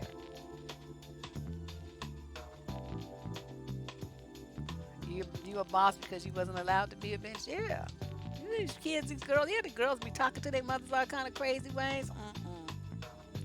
We're not having that. Yeah, they weren't disciplined as children, and they didn't even have responsibilities like chores and stuff.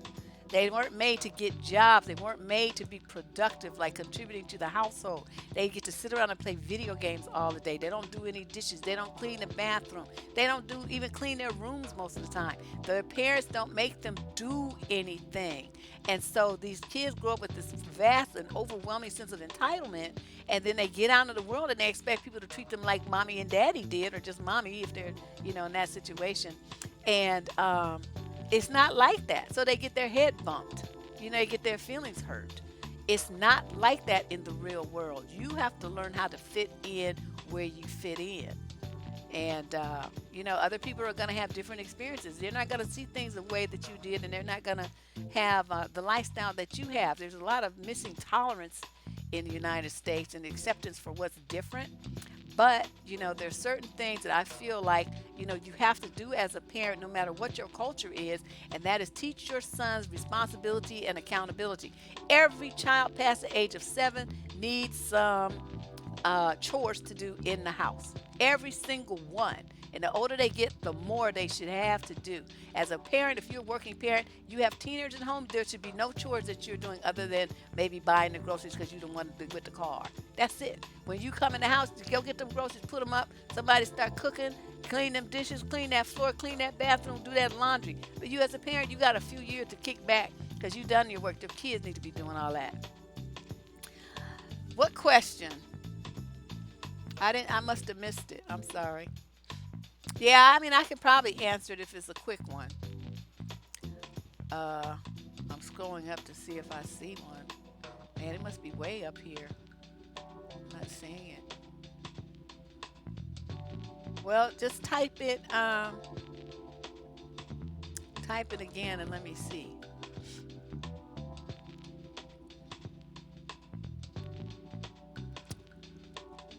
Uh, uh, uh, uh, uh. Illy Mac or whatever. I'm not sure how to pronounce that, but you said you had a question. Would I answer it? I don't see it. So I guess that's why I didn't answer it. 'Cause I don't know where it is. I don't know where it be at. Yes, blaming society and the white man and everything. Yeah, Carrie, that's how it should be. People need to know how to take care of themselves. You know, even that's just basic adulting. And you got people who are teenagers. They on just a couple of years on the downstroke to being an adult. They ought to know how to take care of themselves. Okay, here it is. She says, or he, well, When and how do you find kind and decent men with integrity? Oh, please, there's no answer to that question. They're like unicorns. I have to say this, though. Um, there's a video called The Man Behind the Mask where I talk about how you ask men questions. And I would suggest taking a look at that as a foundational one because that will weed out a lot of knuckleheads like right off the start so you don't waste a lot of dating time. But as we just talked about how men change, and how you'll start to see something different from them sometimes years later. I really hesitate to tell women that there's a way to do that. I can't in good conscience tell you that. I can tell you some, how to weed out the ones who are just immediate knuckleheads. But, with that unknown factor there, with so many women have reported that their husbands changed, 5, 10, 20 years into the relationship or marriage, it just really, I keep hearing this over and over and over that the men start doing stuff that they never did before, and the women are like in shock and broadsided. So, a guy might be good and cool and everything for 15, 20 years. He might stay that way.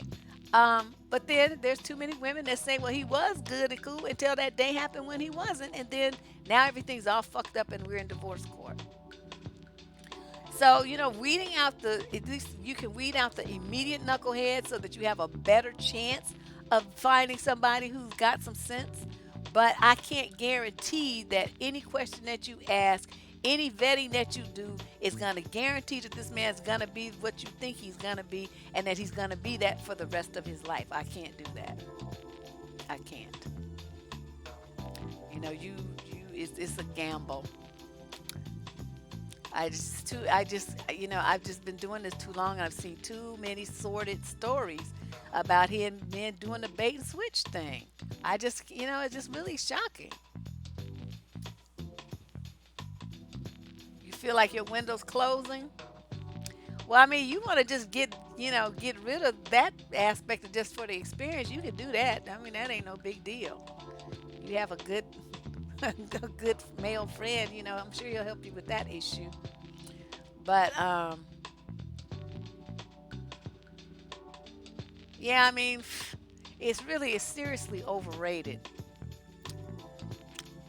I'm telling you, I seriously, like I waited till I was 18, almost 19, but I should have waited till I was fucking 30. Oh, say Smart Sugar Doll has a question. Oh, thanks, Van. Let me scroll up and see if I can see it.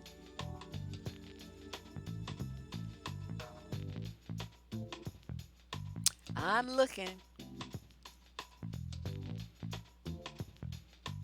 Oh, okay, here it is. I'm 25-year-old, black, I'm a virgin, and I can't help but feel like I missed my window because I'm an adult. What should I do?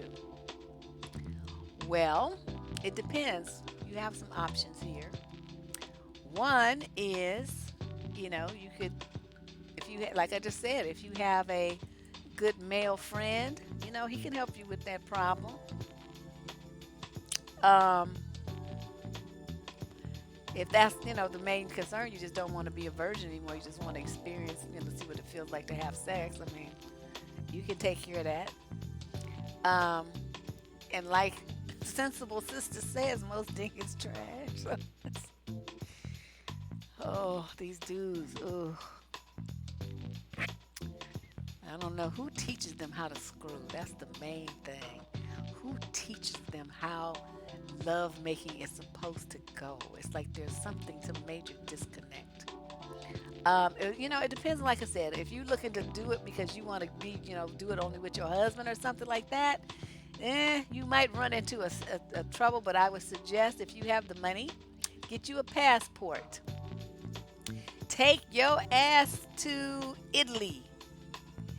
Find you some fine Italian motherfucker and fuck him. Then get your happy ass back on a plane and come back. And so nobody needs to know what you did while you was in Italy. That's what I would suggest. I am personally planning to go to Portugal and And believe me, I plan to have a good time while I'm there. I'm going to come back speaking Portuguese from a horizontal position. Yeah, yeah, I think you're right. They get it from porn because what they want to do is they're reenacting the scenes. So they don't have men, older men, telling them how to, caress a woman and love a woman and be affectionate with her and sensuality and stuff like that. And so they're, you know, yeah, girl, Italian men, whew, Lord have mercy. That I mean, for a woman's first lover, that's what I would suggest. And I think then you'll have not only it'll be taking place in a romantic city, it'll be beautiful. The man will be beautiful. He can speak sweet Italian, nothing's in your ear while he does it, and then you be, you know, it'll be all good. You weren't talk love making? Uh-huh. Well, let me tell you, I mean, I'm gonna tell on myself because my husband, okay, he had been married before me. He was 10 years older. Do you know when I got with this man? Now, I'm not saying I'm like no world class lover or nothing. Trust me, I'm not. But because of the fact that I'm the person who reads a lot, I read like hundreds of books on human sexuality and how to do it before I ever even did it. So by the time I mean, I had the intellectual uh, part down. So you just had to put what I had read in practice, right? So yeah, I was turning niggas out right and left, and they were like, "Oh my God, where did you learn that?" It's like you don't want to say from a book, but it's true. But unfortunately, black men don't men well men period they don't read about something that they feel like it's something they should already know. That is, they already know female anatomy. They already know it. You don't know shit, dudes. Okay, read some goddamn books. You don't know nothing. And so this poor man, I mean, he was fine too. Very, nice looking. Okay, but he like I said, he had been married, and he had never had like a full body massage done to him by his woman. He never had like little romantic surprises. I'm not gonna tell you guys the little stuff I used to do, but I used to use these little coupons out, little coupon, and every once in a while. And even when he died, he still had one in his wallet. We got it back from the police. He still had one in his wallet that he had been saving. So there's a way for you to get into your man's mind, and you don't have to do it in bed. You get in his mind because you get in his heart, and that you have the one as a woman have the power to create a sensual, romantic environment for him. Okay, that's you can do that, and most guys don't even know what to do with that, and so it's something they haven't experienced before. And if you don't have a woman who takes the time to do that with you because she loves you, then this is something that they'll never learn because they just bounce from woman to woman, woman to woman. You have to have a relationship with someone to go that deep, to get that emotional about what you're going on and what's going on in bed. Um, yeah, I would say go to a foreign country, girl. Get your swerve on in Italy. You know, France might be good. I don't know. Yeah, they do have an infatuation. Since she's not necessarily going for, this look, for a husband or nothing, go over there, find the finest looking motherfucker that you can find, him. Drag his ass to your hotel room and do what you need to do. Just what you need to do. No, I don't want to read about male ones. I want to read about mine. I want to read about what he needs to do to make that happen for me. I'm like, because I'm not trying to get. I mean, unless I'm married to him, I don't want a man to be that sprung. You gotta be careful with that stuff, man. You can't unleash the full power of the beast on some motherfucker you just screwing with. Don't do that. That could be very dumb. You could be very hurt because they become very stalkerish. You know. Yes, Italy, Italy, Italy. That's my first pick. Second might be France. Third might be Portugal, where I'm going. Yeah, that's what I would say. I'm telling you, Tiki, girl, make that happen. Send me a postcard. You don't have to share details. I don't need to know the details. I just need to see a thumbs up or two thumbs up. I know what that means. Just draw on the on the back of the postcard. I know what that means. Yeah, you guys. There are just so many avenues to this. When you think about this, think about how many years I've been doing this, and do you know I still have not touched on the exact same topic, not one time in 28 years? That's how much shit there is to talk about male female relationships. But I mean, I talk about female female like friendships, family relationships, work relationships in there as well. But I mean, just think about the drama that people have, and it's always some new bullshit, always some new stuff. Oh, Lordy. Yeah, yeah, I'm gonna beat it up. No, you're not gonna destroy my body like that. Yeah, well, you need to figure out what you want to say back, like hey, Poppy, or whatever the phrase is in Italian. You know, a Croatian. Well, I don't really know too much about them, but I mean, hey, if that works, certain other cultures value women more. They value love making, not just boning, like black men do. It's like a conquest mentality. And like I keep saying, it's part of our culture. So it's not like I'm saying that it's like these guys are individual jerks. This is what they've been taught. This is the way that they've been raised. This is the way they've been programmed to think about women and sex and commitment and marriage and relationships. It's all negative as far as the woman is concerned. So yes, it's very painful. Women be getting tears and stuff. You know, I'm like, this is horrible. So, but anyway, I'm thinking, that's what we want to talk about today. We will be back for the usual Tuesday show, where we'll be going over some more traumatic relationship advice letters. For those of you who had questions today that did not get answered, be sure to go to the top of the YouTube channel. Let me put it in here, right there. And at the top, oops, I forgot the HTTP part.